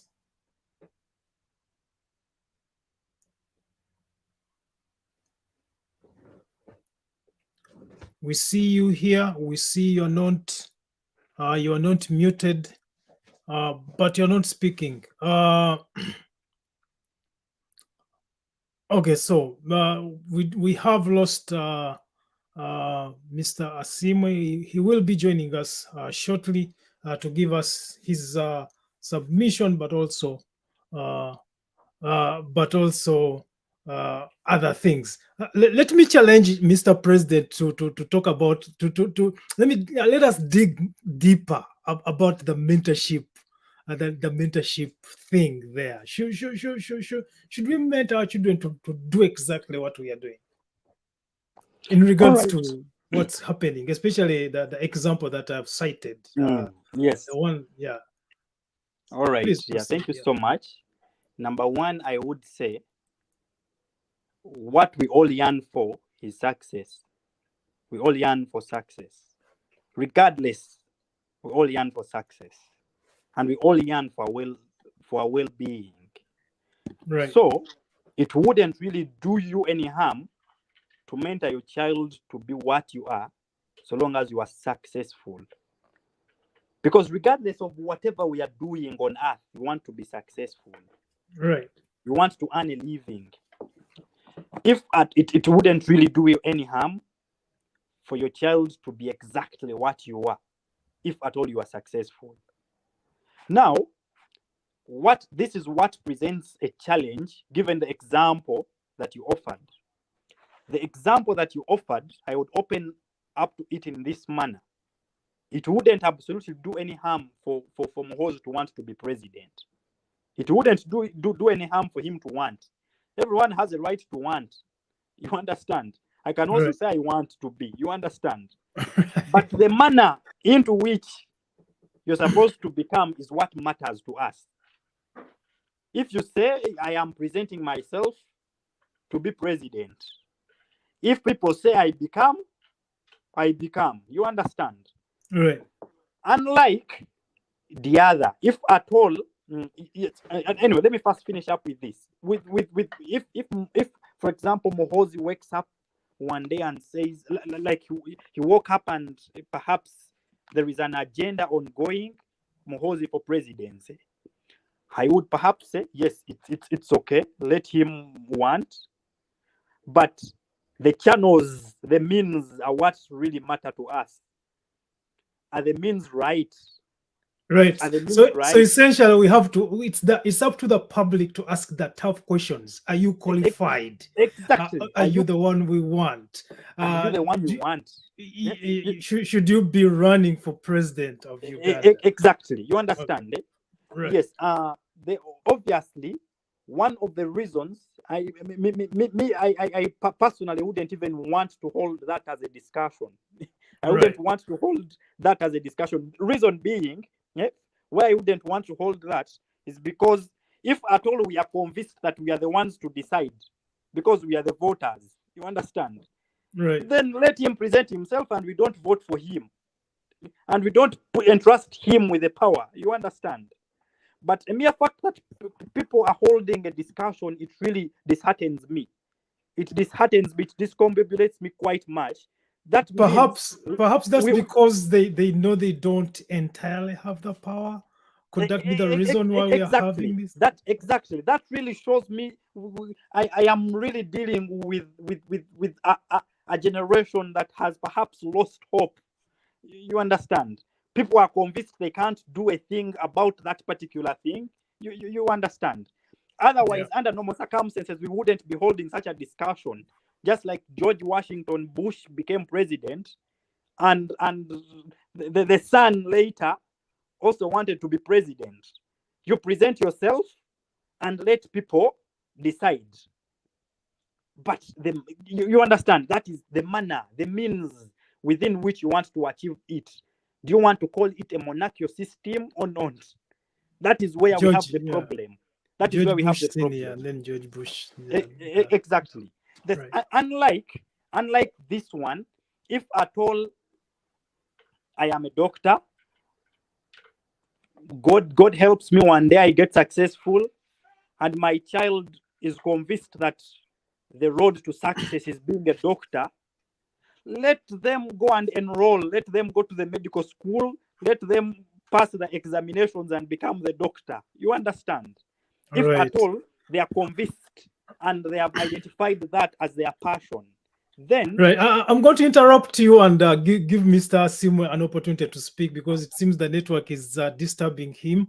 But I want to also acknowledge Nadia Apai, who says that as a teacher, she once pointed out the issue of mentorship and asked her students which one of them wanted to become a teacher.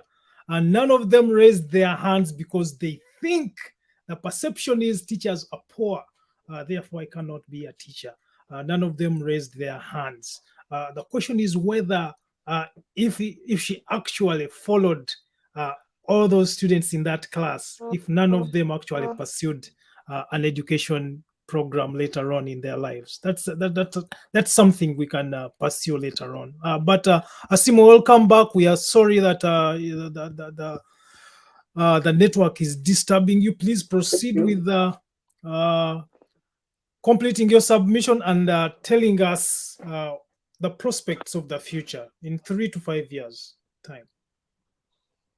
No, thank you. I'm sorry for the inconveniences. But I want to state categorically that mentorship is very key.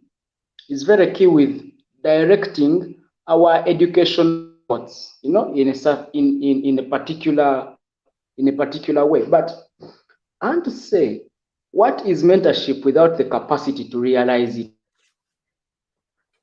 Right. In the end, because just like doctors stated that one of the siblings that opted for owning a shop is a bit younger, and as opposed to that, the one in senior at Namugongo, I'm very certain is not going to opt for a shop.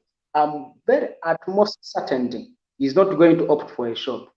Why? Because see, in senior, I'm very certain there is that professionalism, being built and cultured in you. So you're going to have that professional direction that you really want to take. Maybe lawyer, a doctor, okay, yes, there is professionalism to the shop, trading and all, but I'm very certain this one in senior too is going to rather opt for, these white collars, that's just a perception. And Right. there is capacity. There is no capacity to realize, because in the end, there are going to be some other factors that are going to come in play, accruing to the fact that you have been mentored, you've gotten the career guidance, but some other factors are going to come into play later that are going to push you again to deviate from your would-be career to something else. Well, the fact that you would want to go back and examine whether none of these students really put up their arms, did pursue being a teacher, I think it again gets back to what I am trying to say, that there are other factors that come in. Then earlier you really didn't want to be a teacher.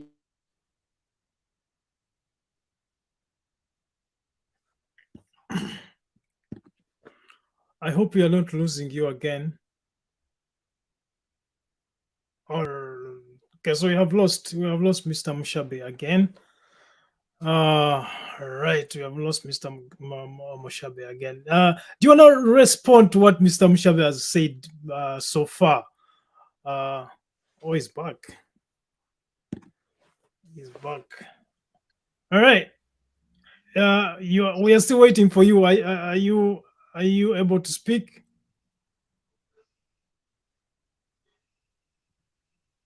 Mr. Asiimwe. Yes, I'm please back. Proceed. Please proceed. So I'm going to do what I've never done before. I'm going to give you an opportunity as you wrap up to ask Mr. Ssempijja a question, and I'll also ask Mr. Ssempijja to ask you a question before we wrap up this conversation. So, Mr. Mushabe, as you wrap up, complete your submission, Yes. your future prospects, and ask one question to your colleague, the former president, the 86th president of Makerere University Guild. So I think it is quite funny how we would want to pursue the end and not the means. I mean, I think we also need to examine the means. How do these children get to teaching, which teaching they did not want in the earlier stages, And then you also asked about my name in relation to the space.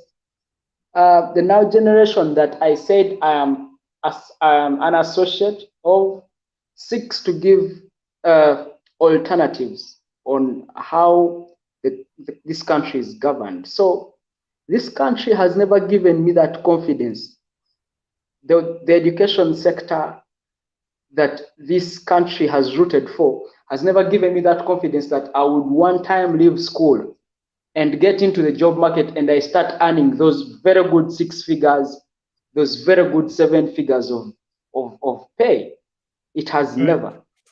And because because people here have been downplaying experience, that probably someone is out, a fresh graduate, and they are being asked to present, to come along with them experience of about 2 to 3 years. Trust me, right now, I would pay for experience. I know I'm a person who loves to live a life of experience, so I would even pay for it, to accumulate experience. I have no problem with paying for it, because thereafter I will be very expensive, So the fact that we have been COVID students, I studied 1.5 years of my course online. So just imagine the kind of devastation, There are these 2019 entrants. They studied 1.5 of their courses, 1.5 years. I think close to 1 to 1.5 years of their courses online.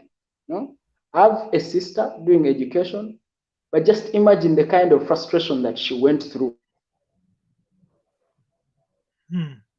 Right. Have we lost you?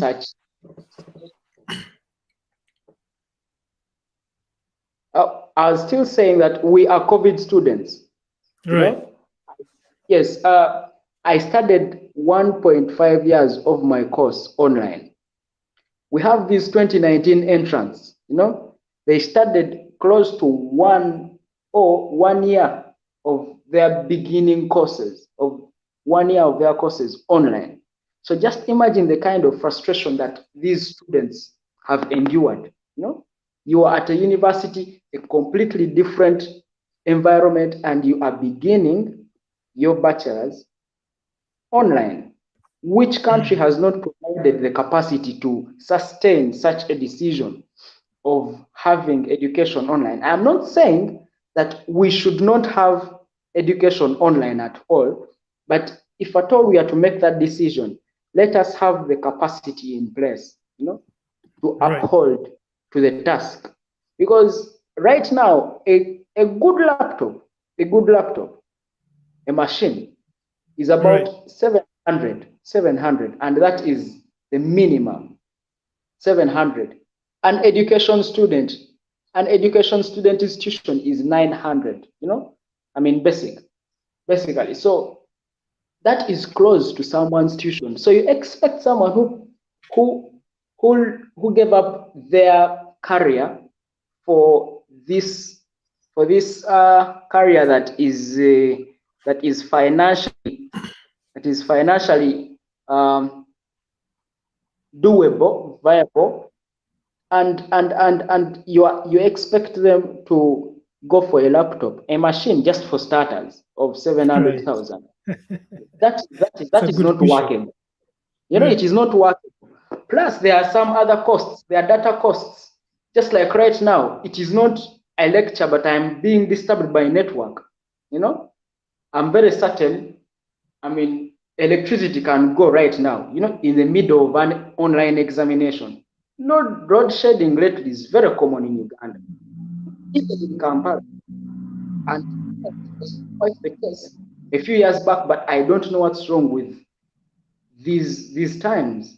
There are quite other costs that come along, and the tuition is going to remain the same as the traditional, as we paid for traditional lectures.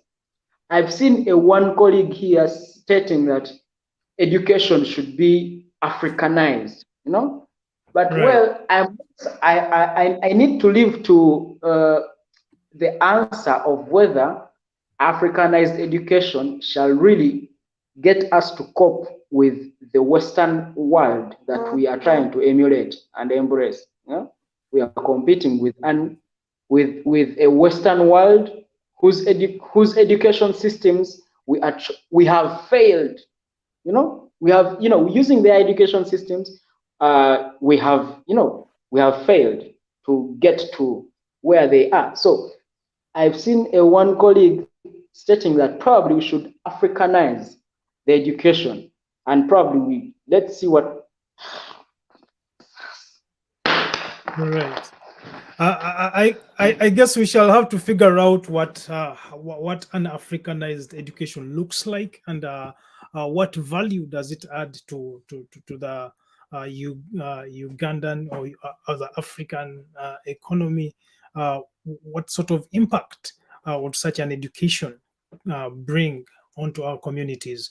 But you have an opportunity to ask your colleague a question, so I'm going to give you that opportunity now before he comes in to tell us what his prospects are for the next 3 to 5 years, and also ask you a question before we wrap up. So Nelson, do you have a question for Mr. For the former president?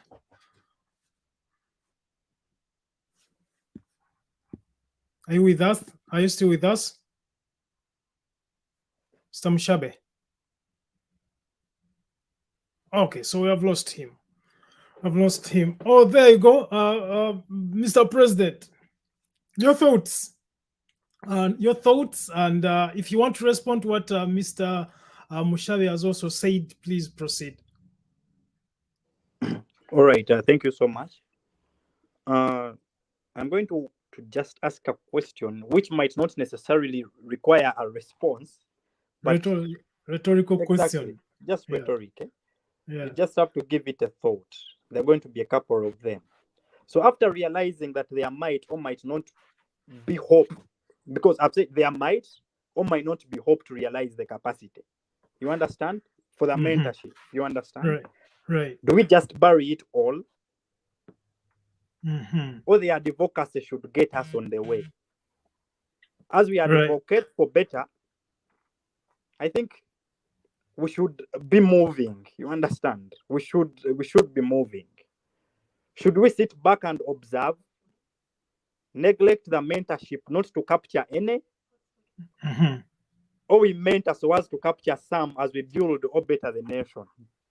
Right. You understand?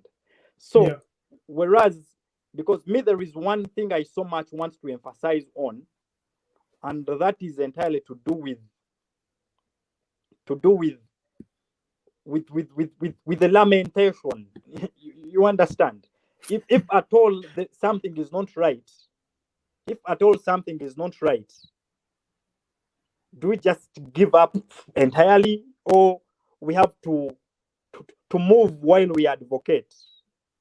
Right. You understand? I don't personally, I don't so much agree in just sitting in my comfortable zone, sitting in my comfortable zone and keep on doing the advocacy, but I am not moving. I should, if I have space to implement what I am advocating for, let me start implementing what I am advocating for as I advocate for it. If the education system is not right, like we all think, and Comrade Agwe, Salim Ahmed, he has made a very good submission. He said we should Africanize this whole thing. So what do? Do we just wake up and is it acute? Is it a sudden thing that today we have Africanized? And yes, you understand. We all know that this whole education thing is one thing that is very gradual. Right. Okay. A gradual too. That way, if you have to talk about because you also asked what Africanization is. Me, I would, if I'm to resonate with Comrade Salim, I would say, okay, we need to ask ourselves some of these questions. Unlike in the Western world, what is really the backbone of this particular economy that belongs to us? Those are some of the questions we need to ask ourselves. If it is agriculture, what efforts are being done within our education system to accommodate that agriculture? We get that is one of my random thoughts I have in that regard. What have we really done? It really becomes a little problematic. I wouldn't expect so before I expect a very young child to be quite innovative in as far as from making maybe I'm expecting them to to wake up tomorrow and they have made for me WhatsApp, they have made for me Facebook, such innovations. We all know the space within which we are operating. Let us first be sure that we all understand what is at our disposal. If at all it is agriculture, it doesn't really make sense for us to be, yes, because I am pretty sure there are so many graduates you'll find out there, and they literally know nothing about the agriculture. So how would you expect us to ask the graduates to advocate for better policies within the agriculture that we do not understand? You understand? I think we need to capacity building is very important. We need to understand what we want to advocate for. And as we are advocating for it, so long as you have space to implement what you are advocating for, please implement what you are advocating for as we move. Otherwise, time is a non-renewable resource. It won't wait for us. Do you think we have done a lot of lamentations in the last couple of years? Yeah, I do agree. A lot is at fault. A lot is really at fault. But every time, I'll give an example. For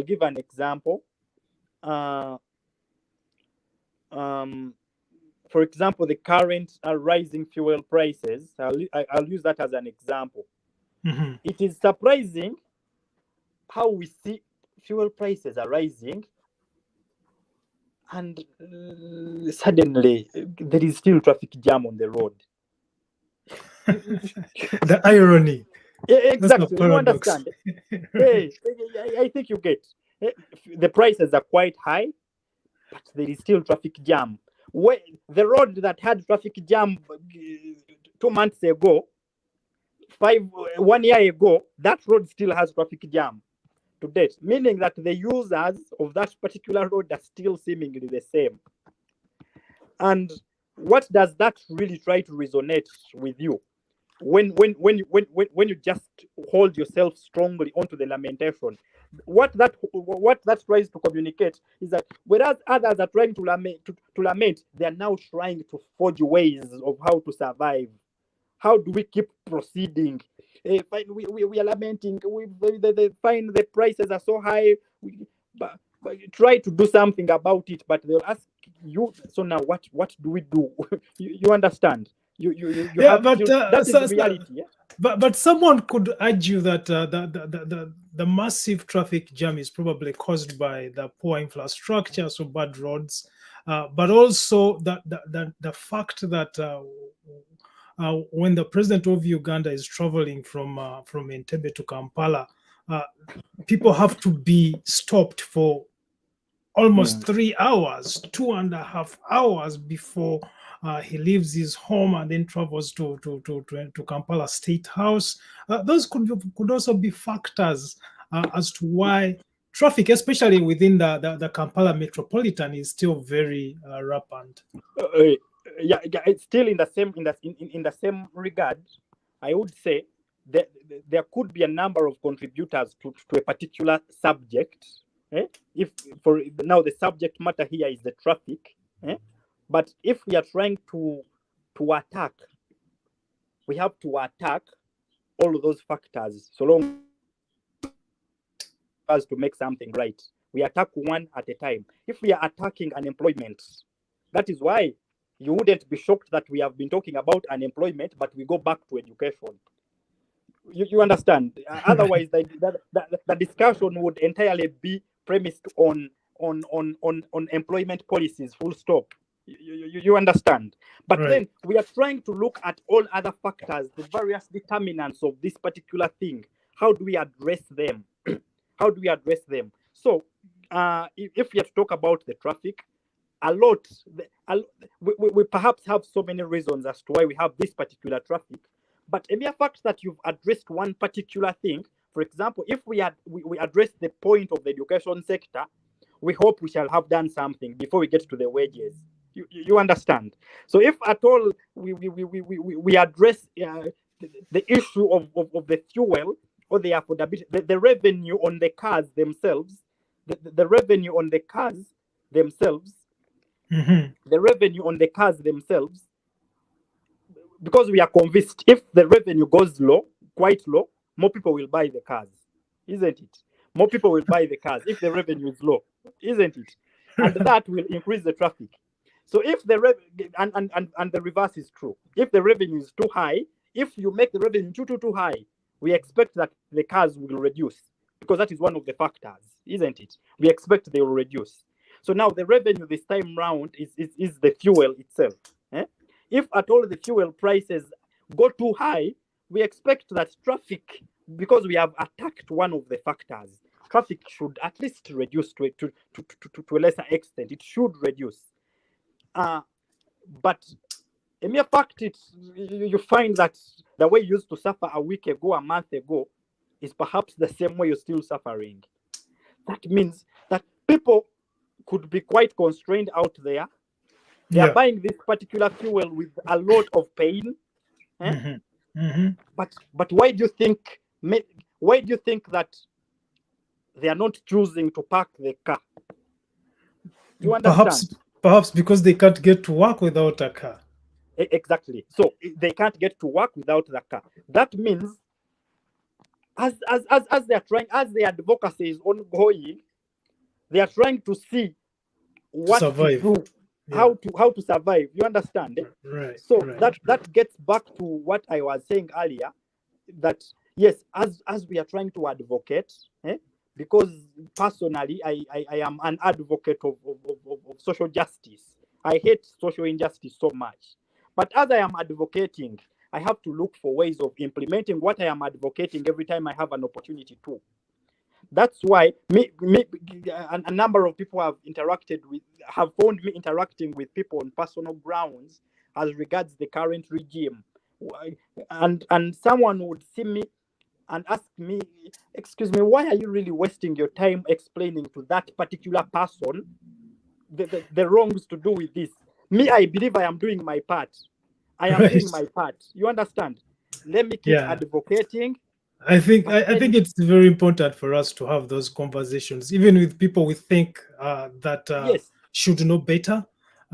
Having conversations is the only way we are going to change the environment within which we live and better the country, or create a space or country that we believe should be a better one for both of us, but also for the next generations, our children, our grandchildren. Engaging conversations, that's the only way we are going to change. Yeah, surely. I'll give one last example. If at all I am, me personally, if at all I am convinced that so and so is not representing me well on the floor of parliament, then let me try to think around myself who I think can represent me better. You understand? Because next time, but that means you have to wait for 5 years. You have to pass by 5 years of poor representation before you can actually think about bringing someone better. Exactly. But what really matters is that after the 5 years, you ought to act. You keep lamenting, but after the 5 years, you act. It wouldn't really make sense to really have those good and brilliant ideas, but you don't want to place those ideas onto the floor. You understand? It wouldn't really make sense. We need step by step. You understand? One step at a time. One step at a time. One step at a time. Thank you so much.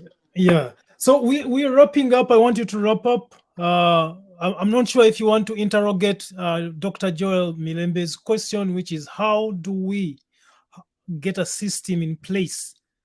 How do you get a system in place that is able to remedy issues when they come up?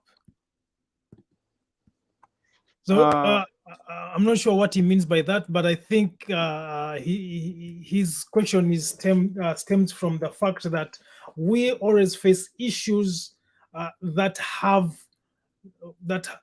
we do not have some sort of emergency mechanism or mechanism to respond to emergencies when they happen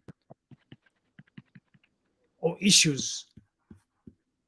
I'm not sure if that's what he means, but I'm anticipating that's what he means. No, I think yes.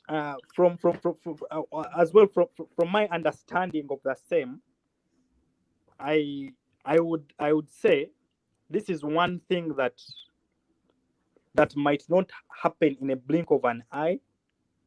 This is one thing. This is a system. A system is not built in a day. A system is not built in a day. Likewise, in order to break a system, you may not require a day. That is the sad reality. You may not require a day. You need, in order for you to break something that was built for so many years, chances are very high you might have to invest in time as well. That is the reality. But in order for you to do so, we need to act. You need to act. Because this particular system that has been built is usually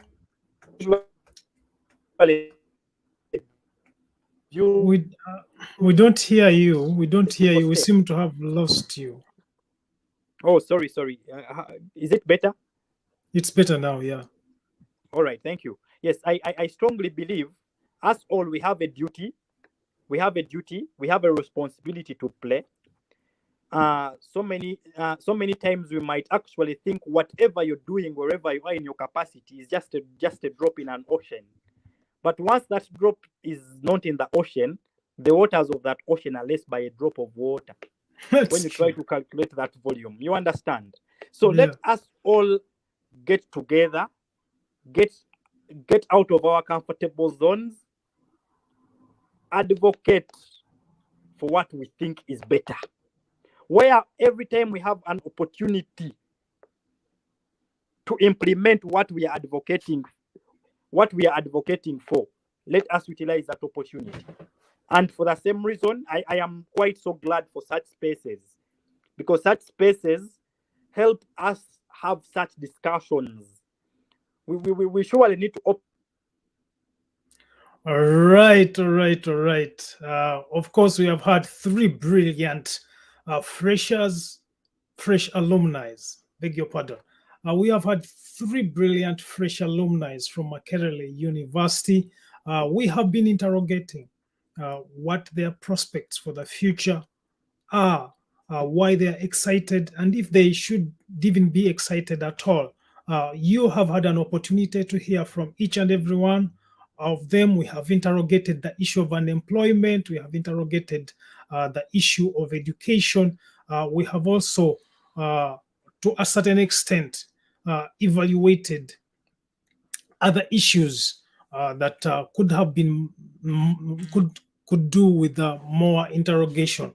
I will be creating a space on Twitter to talk about specifically the notion of students pursuing programs that they are not necessarily interested in, but their parents are, and how that affects how they fare when they graduate. Mr. President is back, so I'm going to give him an opportunity to wrap up as we complete this conversation, because the time is actually indeed completed. Mr. Dr. Ivan, please wrap up if you are with us. Yeah, all right. I am right here. Yeah, so as I conclude, I will still hint on a few things. Number one, let us get out of our comfortable zones, do all we can in our capacities to see that we cause the change we need. or the change we desire. If at all, and another, as we are trying to advocate, let us act at every earliest opportunity that is presented to us. Let us act. If at all I am thinking on how to better this education system, let me try to see every time the good ideas I have within myself, or the good ideas you have within yourself. At every time you're presented with an opportunity to implement it, you have a space to implement it, please do implement, because ideas without implementation are as good as dead ones. You need to implement these things. We need to implement these things. Another, it's high time we all rise to the occasion and you fight for the space that you think belongs to you. Because if at all no one is offering you that particular space, will you have to keep on lamenting day in, day out that so and so has not offered me this opportunity? This person has not offered me the opportunity, but you understand? Let me now also strategize and look for all ways of taking away the opportunity from you. Right. You understand? Then, as I said, capacity building is also very important. Let us build our own capacities. Let us, wherever we are, every time we are faced with a crisis in this particular republic, let us ask ourselves a very basic question. If at all tomorrow I have been told I am the minister for this particular, I am the minister for finance or the minister for education, will I be in a position to solve this particular problem? The only way to do so is you need to build your own capacities. Let us be proactive as individuals. Let us be quite optimistic. Let's not lose out on identifying our passions. That way we shall go extra miles to do all we have to in our capacities. Let us be passionate. Let us be deliberate about building our personal brands, because they are through these brands that people will identify what we yearn for and what we aspire for, what our aspirations are. That way, as you're trying to look for opportunities will also try to look for you. There is something I usually tell my colleagues while I am within this campaign, this politics thing. I usually tell people, if you want an election to be easy for you, do all it takes so that you're not the only one to look for the voters. The voters are also struggling to know you. That is very important. It eases your work so much, but you can't do that unless you've really established a good personal brand. You've been deliberate about that. Then lastly, let us do all it takes to seek creation of opportunities for ourselves rather than seeking the jobs. Because when you insist on seeking the job, the employment opportunity, you might end up dying in lamentations, because perhaps retirement is still a myth within this particular space. So let us look for all ways. There are so many ventures out there that we can actually get passionate about. Let us not forget what the goal is. The goal is for us to be successful. That is it. The goal is to be successful. The goal is to be successful. The goal is to see social transition, success within our social spaces. It's very important. Right. I think with that, I'll beg to submit and thank you so much for this great opportunity you've offered me, this great opportunity you've accorded me to share some of my ideologies I have as regards certain pertinent issues. And please keep up with the spirit. We thank you so much. Thank you so much, Comrade Henry Ssali. We so much appreciate this particular opportunity you've accorded us, because as we have said, the only way to achieve what we need to open up these discussions. We need to let people out there know what we stand for. Thank you so much. Thank you so much, our listeners. Thank you, everyone who had logged on. And we thank you so much for all your input in as far as today's discussion was concerned. And with that, I will say, for God and my country, I beg to submit. Thank you so much. Thank you so much, Mr. President, the 86th Guild President of Makerere University, Dr. Ivan Ssempijja. Thank you for coming on to this conversation and sharing your insights. You are indeed a captain. The captain should be the last man on a sinking boat, and you have been the last man. Everyone else has dropped off either because of the internet connection or other issues. But I really appreciate you. I appreciate your service, not just to the students, but also to the community and to the country at large. It's been a pleasure listening to your insights. They are very provoking, of course, and very insightful, in nature. When you dropped off earlier, I was talking about creating a Twitter space.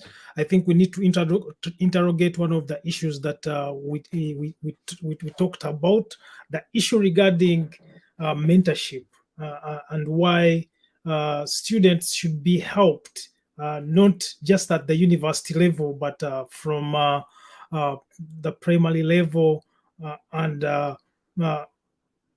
understanding the students' passions from a very young age and trying to help them grow within what they can do best and how they can succeed. I think that will help us very much learn and understand how we can navigate some of the challenges within Uganda's economic cycle, but also social and political cycles. It's been a pleasure hosting all the three of you. Very constructive conversation from all three of you. It's unfortunate that some other colleagues dropped off before we finished, but it's been a privilege hosting you. Hopefully we can continue having these conversations and challenging ourselves to be better amidst the challenges that we face on a daily basis. I want to thank each and every one of you who has been following us, who has been following this conversation, the people who have contributed to this conversation, Salim Ahmed, Agwe, Dr. Joel Milembe,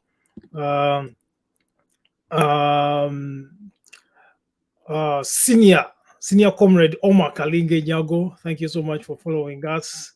Mr.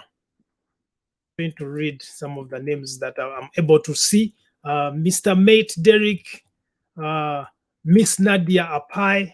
I hope she's a lady, I'm not sure. Miss Nadia Apai, Cremona Lambert, Kirimi Oli, Sauni Calvin, all the way from Kenya. Thank you so much for following us. Agwe Salim Ahmed, of course, I already mentioned you, the village warrior, who is also, I think, Dr. Joel Milembe. Mr. Pius Wandela, thank you so much for following us. Samuel Mogisha, it's been a pleasure having you on this conversation. Please follow us on Facebook, Twitter, and YouTube. Subscribe to this channel. Let us continue having these conversations. Mr. Malay, Jonah, thank you so much for joining us as well. It's been a pleasure having each and every one of you. For those who are not able to comment anything, Mr. Ben Impanga Evans, thank you so much for following us as well. With that in mind, have a great Sunday. We shall be continuing these conversations. Tamanyi program jimubuulire mugamba subscribing. Follow Henry Ssali on Twitter, Facebook, and YouTube. Let us have conversations that will transform our country. It's been a pleasure serving you. My name is Henry Ssali for the African Alumni Association. Have a great Sunday.